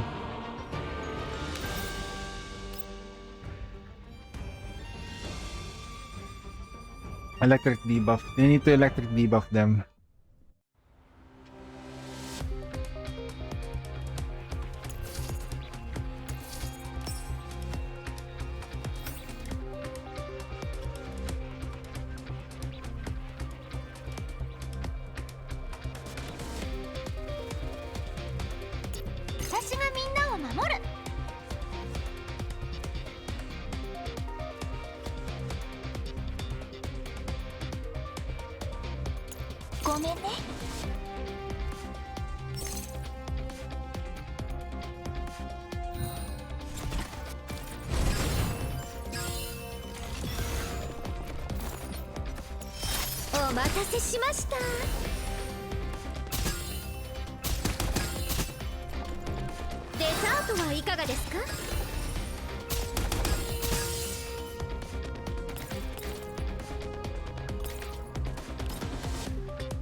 逃げられるとエンジン起動。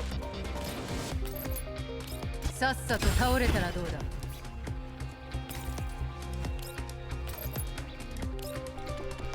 星々よ。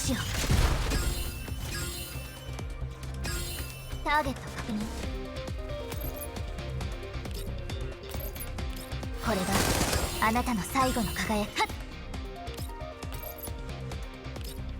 星々よ。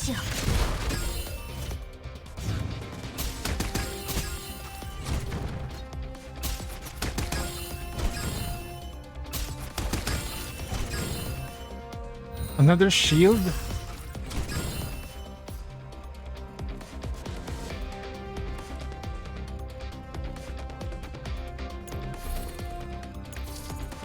Huh.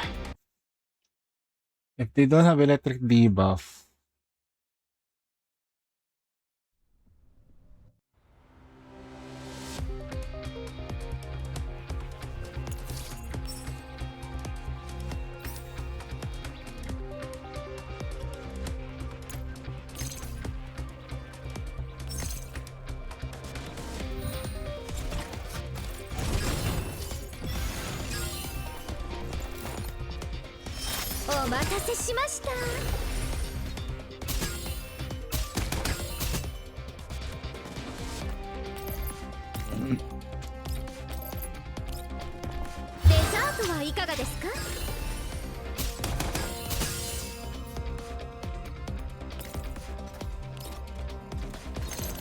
I need to clear two at the same time.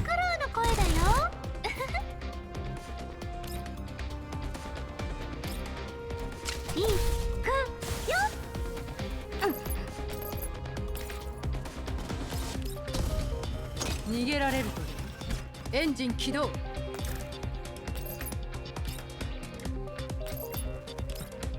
さっさと倒れたらどうだ。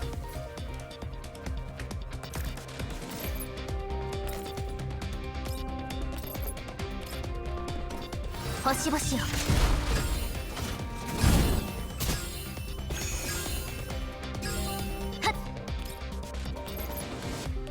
これがあなたの最後の輝き。ターゲット確認。星々よ。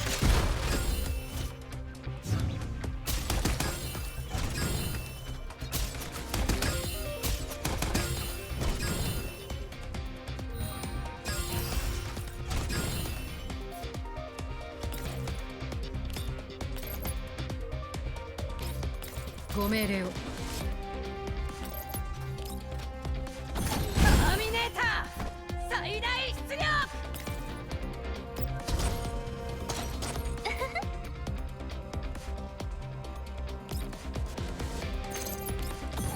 白フクロウの声だよ。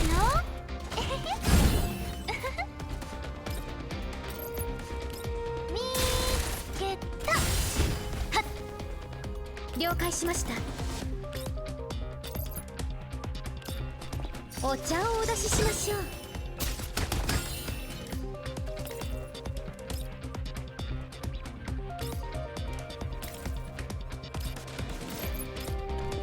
落ちて隕石のように。ターゲット確認。これがあなたの最後の輝き。はっ、星々よ。ターゲット確認。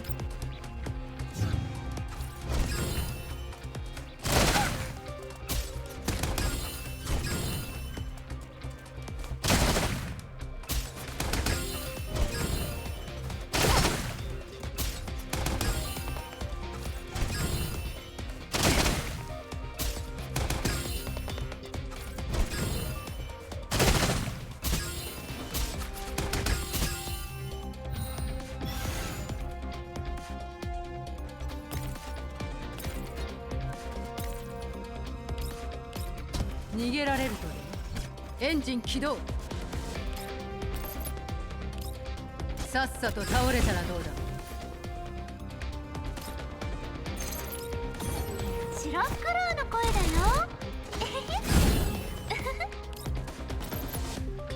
見つけた。はい。デザートはいかがですか？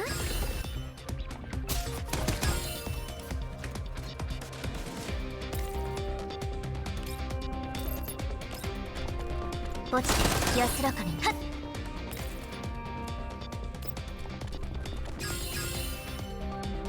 ターゲット確認。これがあなたの最後の輝き。は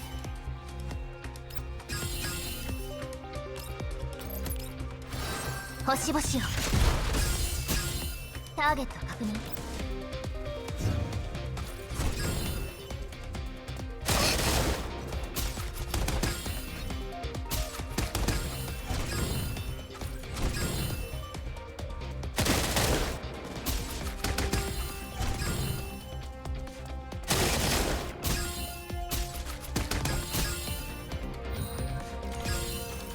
次。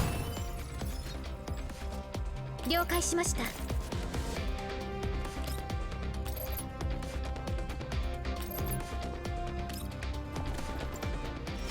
お待たせしました。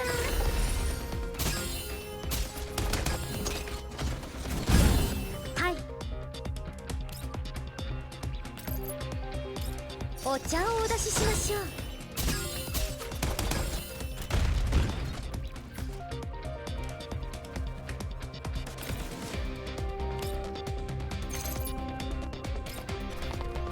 白フクロウの声だよ。白フクロウ出番だよ。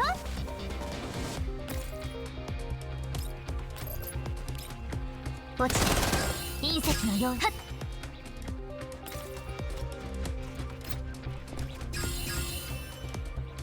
ターゲット確認。これがあなたの逃がしません。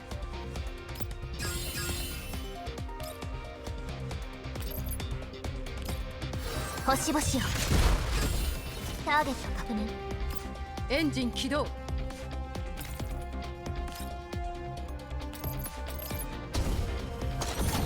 ーミネーター最大出力。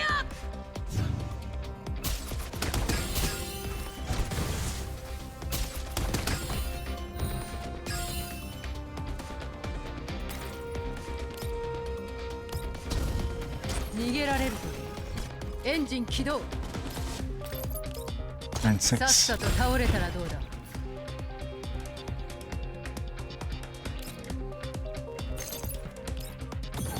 白フクロウの声だよ。見つけた。はい。デザートはいかがですか？ We'll have to manually play that shit. This way, Commander. After temporarily fending off the dolls, who look exactly like Nemesis, we find the main entrance that we entered from the to be shut. Thus, our only option is to make our way deeper into the castle. In a search, okay.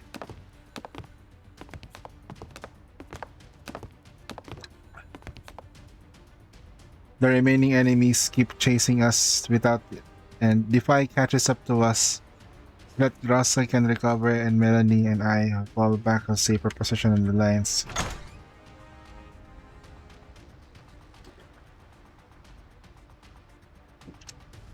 And the stairs revolving reach the first shadow. You mean there's a way out of here? Okay. There it is. Commander, there's a hidden path there. Should we go in? I look at Nemesis, her gaze wavers not. Let's go in and take a look.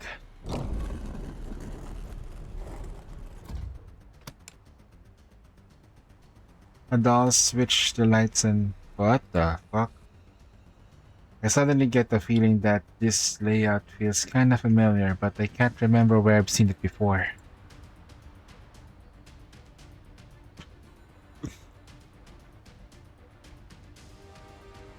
A massive culture tank stands in the middle of the room.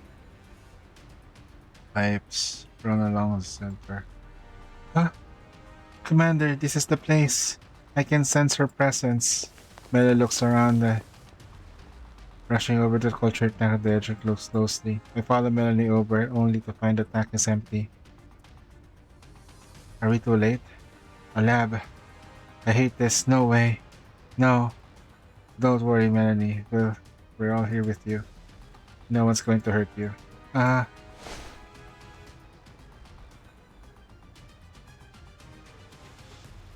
carefully examining the room, I can confirm that this place was very similar to the place where we rescued Melanie. The same lab equipment, the same facility layout, even the same plant-style culture tanks. On the side of the culture tank, a metal plate reflected on the faint glow. H35. This is her designation. But she really was supposed to be here, right? Why is she gone? I searched the area but found no other rooms. Right then, the sound of disorder footsteps arrives near the door. The dolls we drove back earlier came to us. Commander, I found a secret passage that Mrs. mentioned. It leads us to the castle. Should we retreat from here? After the trouble we took to find this place, I really don't want to leave without finding the girl. But, Commander, this insertion was only meant for reconnaissance. Track to ensure the safety of Melanie and you. I understand. Alva, we're falling back for now. Wow. Those dolls were like the first three dolls was like as shield. Who? Huh? Or perhaps we're more with... Wait, これで who? 好きなことをする時間ができましたね。 Oh, I found it. Huh? I didn't... Oh, maybe the AI interacted with it the moment we started the fight. Yeah, it did it already.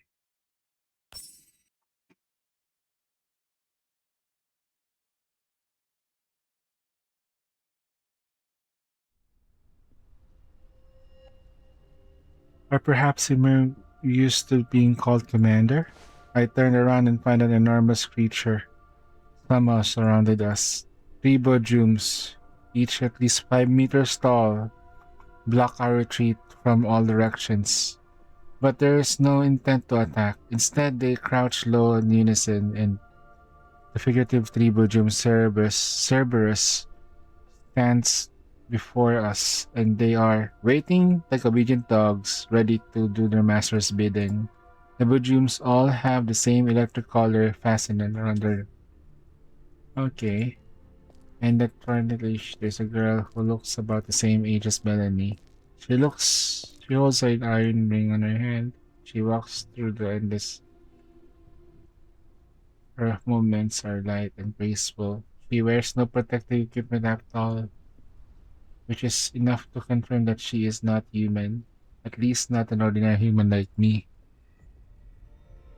Nice to meet you. Please forgive my shortcomings in hospitality, sir.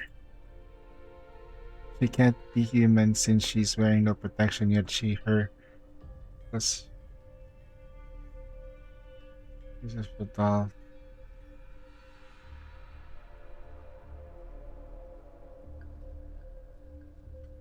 Somehow, perhaps it's because I've already seen many dolls, I can't shake the feeling that something is much stranger. The girl wears an expression that borders on serene, although she stands before more than the dolls with weapons trained on her. Her eyes seems to reflect the enmity she must see. She comes to a halt, lifts the hem of her shirt. When she sees her in her reply, the girl doesn't move forward. Instead, she tilts her head. Mother said that you are an esteemed guest. Huh? Yet you intruded upon my abode, absent in intent to explain thine self. Your abode. Shock should not come upon you. I, my mother, and my older sisters here once lived all together. Now only I remain here. The loneliness does wrap. You can come with us. You're not gonna be alone. But mother told myself such that we must soon meet, bringing my older sister along with thee. Ah, hope escaped me, for I was convinced that tree would surely not bear fruit. But to my delight, you appear before me. It seemed the thread of fate really does connect you and I. Hearing the girl's words, my eyes drift towards Nemesis. Though she did not show anything on her face, some kind of sorrowful shadow atmosphere. So, Commander, do you not bring? I do not know what you mean, older sister. You don't know? Ah, it's the truth. It's okay. No, it's because you classified me as an enemy, isn't it? Based on what I know, you are a deeply gentle person, but never one hesitate when it comes must be done. Since you classified me as an enemy, you may very well shoot me dead the next moment. That is a perfectly fine. Indeed, that would be most apt. Huh? Why should I shoot a girl? A little lolly girl in a Barbie world. Hold on. Oh, need to. Yeah, there we go. The girl speaks calmly with words that seems to carry no emotion whatsoever. Whatsoever. Yet I find myself becoming more and more confused. I've always been able to quickly tell whether someone is a doll or not, but this time I can't tell. To prevent thee from a haughty attack and disrupt this most precious exchange, allow me to jog your memory on a few things. For instance, a certain third generation doll you rescued in the Yellow Zone, whose frames you have repaired. If you would be willing to return her, Commander, I would be grateful. The old sister she mentioned must be Sextant's. Then she must be a third generation doll as well. And the mother she mentioned, could it be that the same person Melanie spoke of? The girl doesn't give me as much time to think. She raises the leash on her hand, the Budrooms let out a growl one after another. If you mean Sextant, she's not here right now. This humble self understand that misgivings. However, rest assured you may return her with peace of mind. I bear no ill will towards my older sister. I simply wish to see her, that's all. Art thou seeking to barter with my sister as a chip? Unfortunately, don't seem to have anything I could trade with, or to guaranteeing the lives of yourselves and compatriots. Her frame suffered severe damage and her neural cloud almost got completely destroyed. She is in no further use to people like you. That's why your folk discarded her today as well, no? The meaning behind your question eludes me. For I have done no such thing. I might perhaps be stalling for time. Or perhaps trying to extract intelligence? Have I been designated as a tactical target? The girl's face remains expressionless, but her tone carries a faint trace of curiosity. Most interesting, Mother once regaled that you are the top-tier master tactician, one of the very few folk she respects indeed. You truly are different from the others of your kind. I am keen to learn from thee. You might you tell your dolls to ease.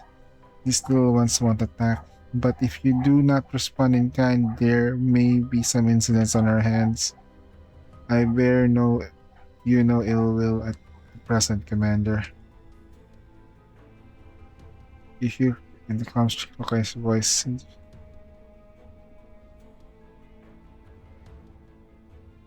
To reciprocate your kindness, allow me to provide the answer to the question that plagued you. Mother has said that my older sisters have already joined our organizations. That is the freedom offered to them. So, whether they wish to return or not, Mother has no intention of interfering. Still, to us, my older sisters are also members of my family. Wanting to learn more about them is... Jesus Christ, those dogs.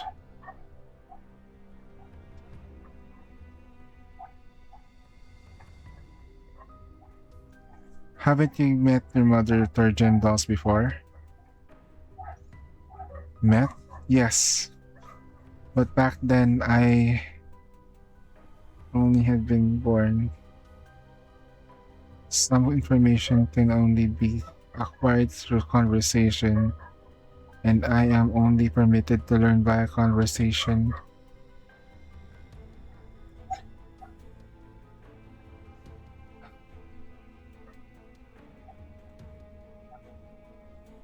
Yeah, what is going on with those dogs, bro?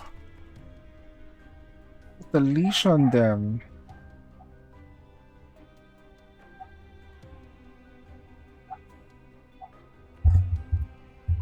It's like they see, like, you know, when people are neighbors here, I don't understand the dogs why they still bark at me. It's been here for 4 months already and they still bark. Undisciplined. The commander, will you hand over my sister Back to my arms now. What a touching speech. But unfortunate that after witnessing Pardis's deeds, my heart has only grown so much colder towards you all. Not truly unfortunate indeed. Could tears beset your determination, I would have partaken. Well then, your pieces are now on the board, no? Please make your move. Yes, since you have pressed your refusal to return my sister of mine, I will have to take another form of compensation. This is the first time I'm engaged in real combat. Here I shall seek the generous guidance.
Oof.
Three Bujums? Really?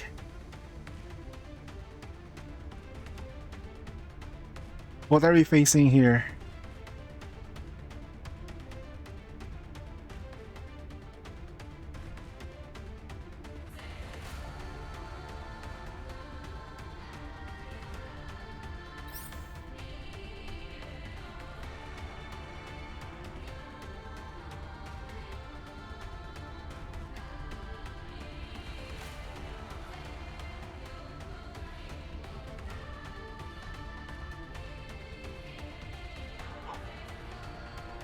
Who's cooking here, huh? The song is good.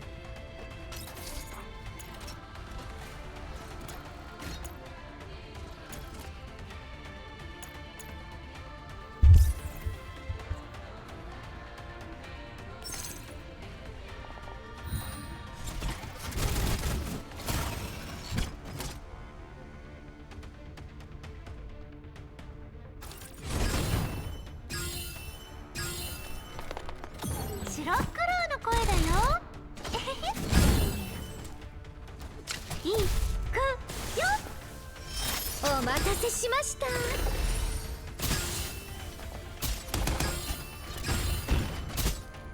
デザートはいかがですか？逃げられるとエンジン起動。さっさと倒れたらどうだ。星々よ、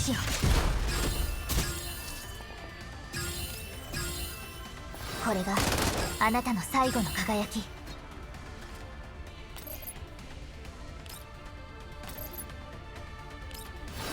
星々よ、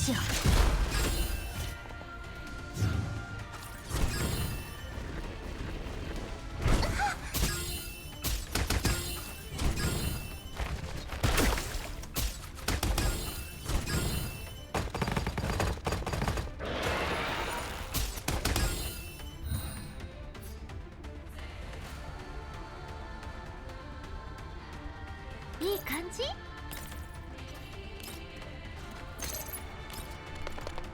白黒の声だよ。えへへ。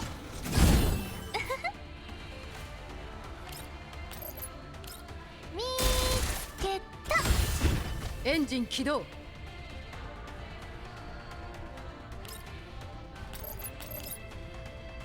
ターミネーター最大出力。了解。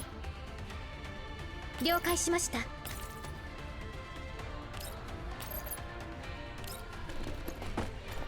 お茶をお出ししましょう。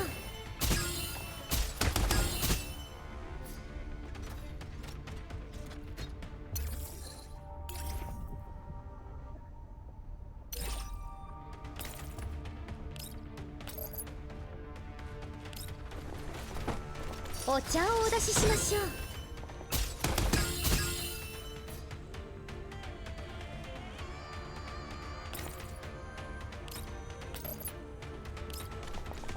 落ちて隕石のように。ターゲット確認。これがあなたの最後の輝き。はっ、星々よ、ターゲット確認。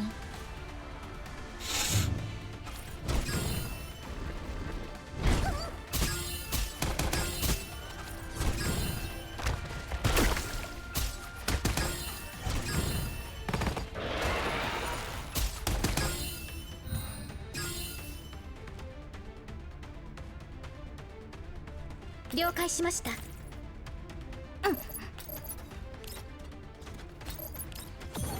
白黒の声だよ。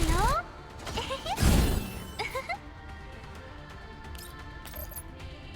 見つけた。エンジン起動。逃げられるとでさっさと倒れたらどうだ。デザートはいかがですか？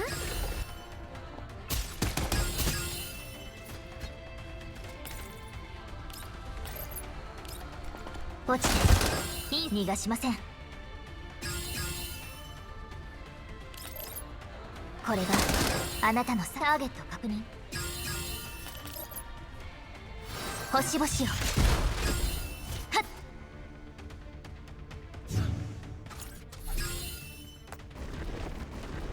うわっ、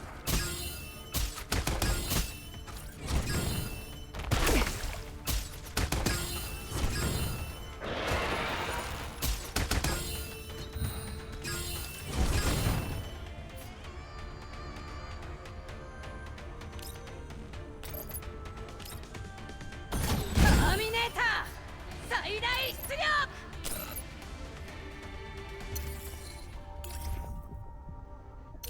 いい感じ？白黒の声だよ。えへへ。Why? That's not the target.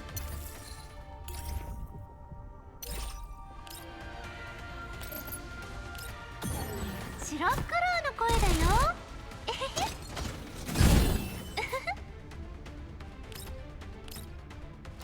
白黒、出番だよ。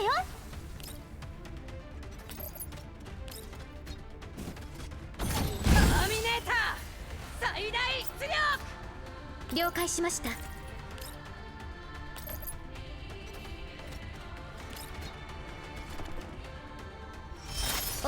せしました。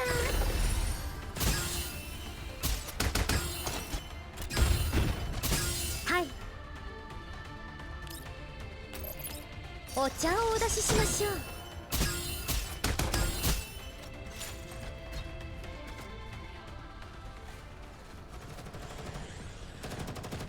Clearly, we're about to destroy the Bojums anyway. Oh, man. Good thing these Bojums do not seem to be interested in chasing us at the end. We stop by hearing the Bojum shrill screams after we hid behind the southern part of the groves. Hmm.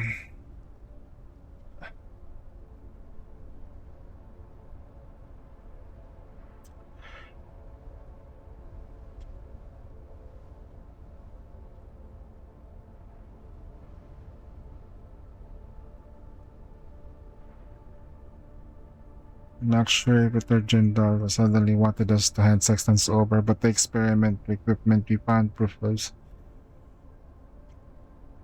Hmm.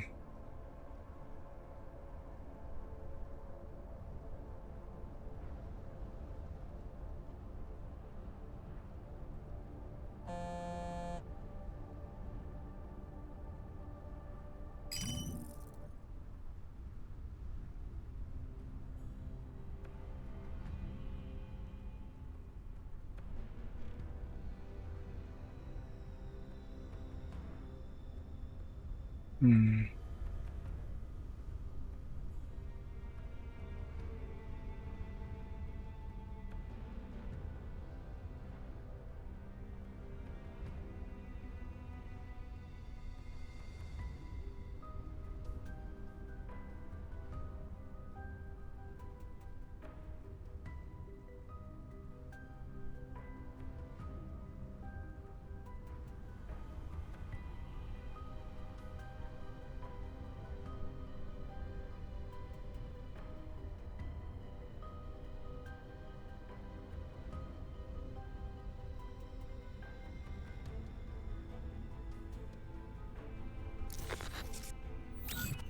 Okay.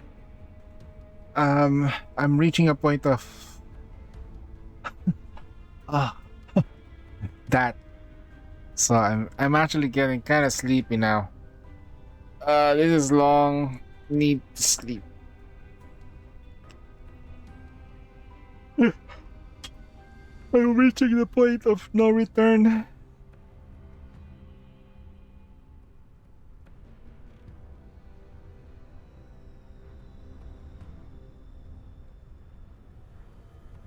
Yeah.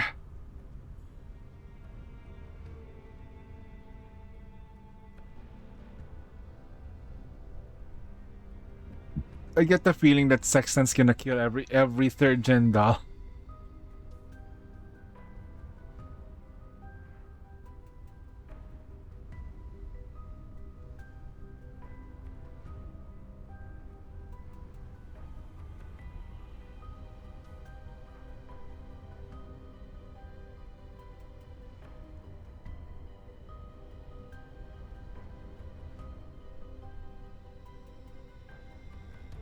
Nah, she just gonna wear the stockings around the elbow, tempting the out of me.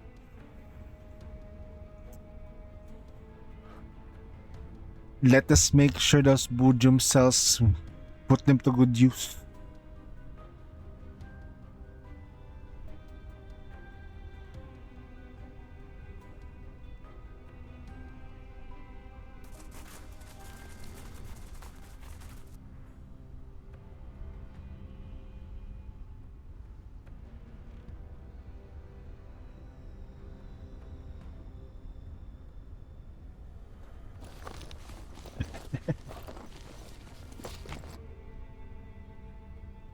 Mira says, we instruct mailing in Deer to like, alright, make sure that you put those cells in the places where it matters. What do you mean, huh? Deer's like, yeah. Mailing's like, no. Yeah. Now why are you making me do this? You're a woman, you know where it goes. Please wait here with Team Ross and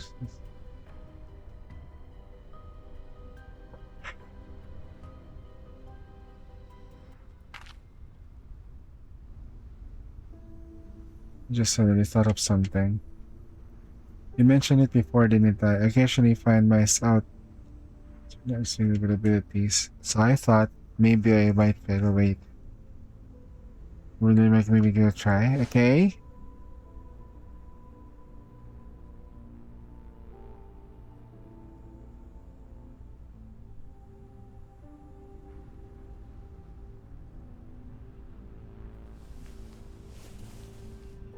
Huh? Verity raises her index finger, lightly taps into my.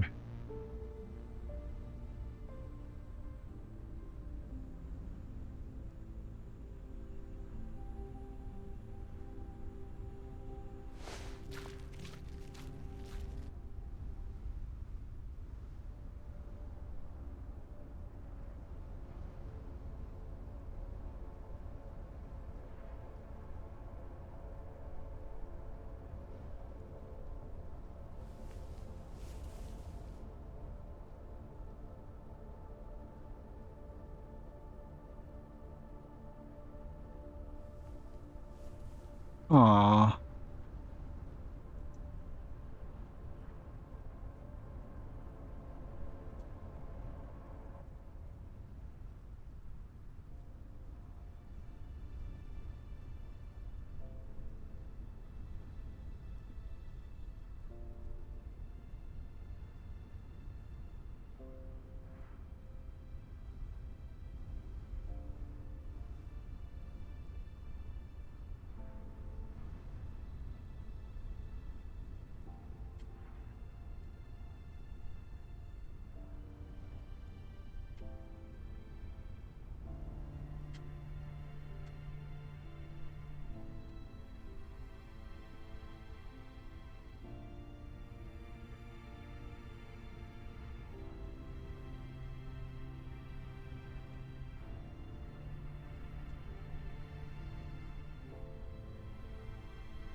Yeah, technically speaking, though, they should have made this event another big event that's voiced.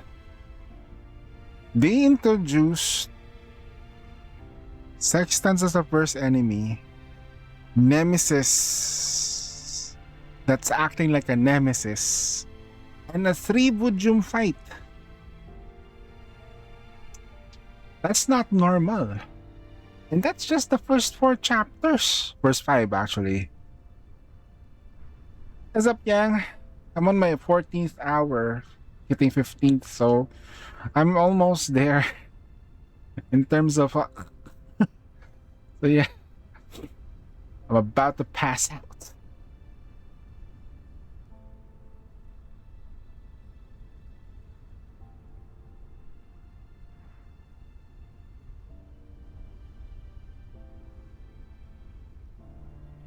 But why would she possess some kind of power as a Helena clone?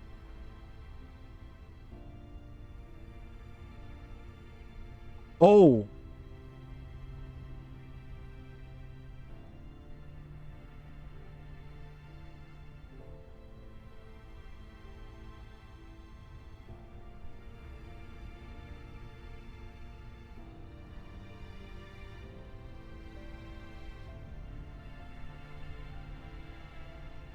Eh, it's not gonna be good for me because I don't know Persona. I'm more hype about the main story, the Phantom Gotcha skin, all that. That's right. Solar Raid, it's fire, but it's gonna be Solar Raid, so it is what it is. That girl is great in pain right now. She's constantly forced herself through the body or something.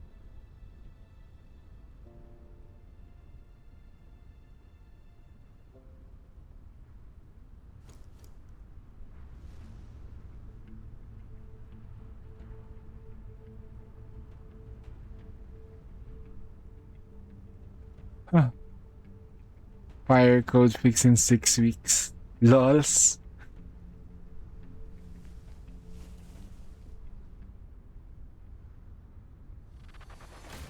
次の目標を教えてくださ Ah, い man.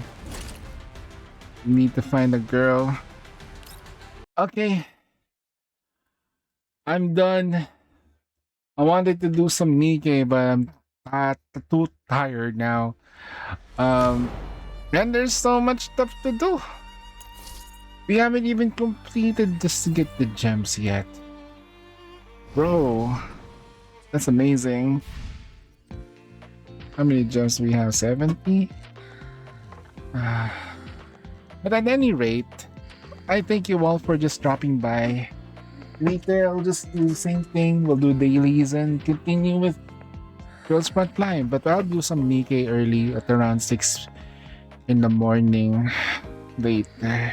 So we can double check what the persona is all about. I haven't checked it out. I haven't checked X.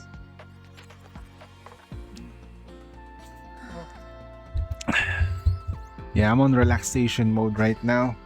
But at anyway, you guys take care. Have a good night's rest, all of you. Take care. I love you all. May your pulse be pulling and all that. I'll see you all on the next stream. Bye.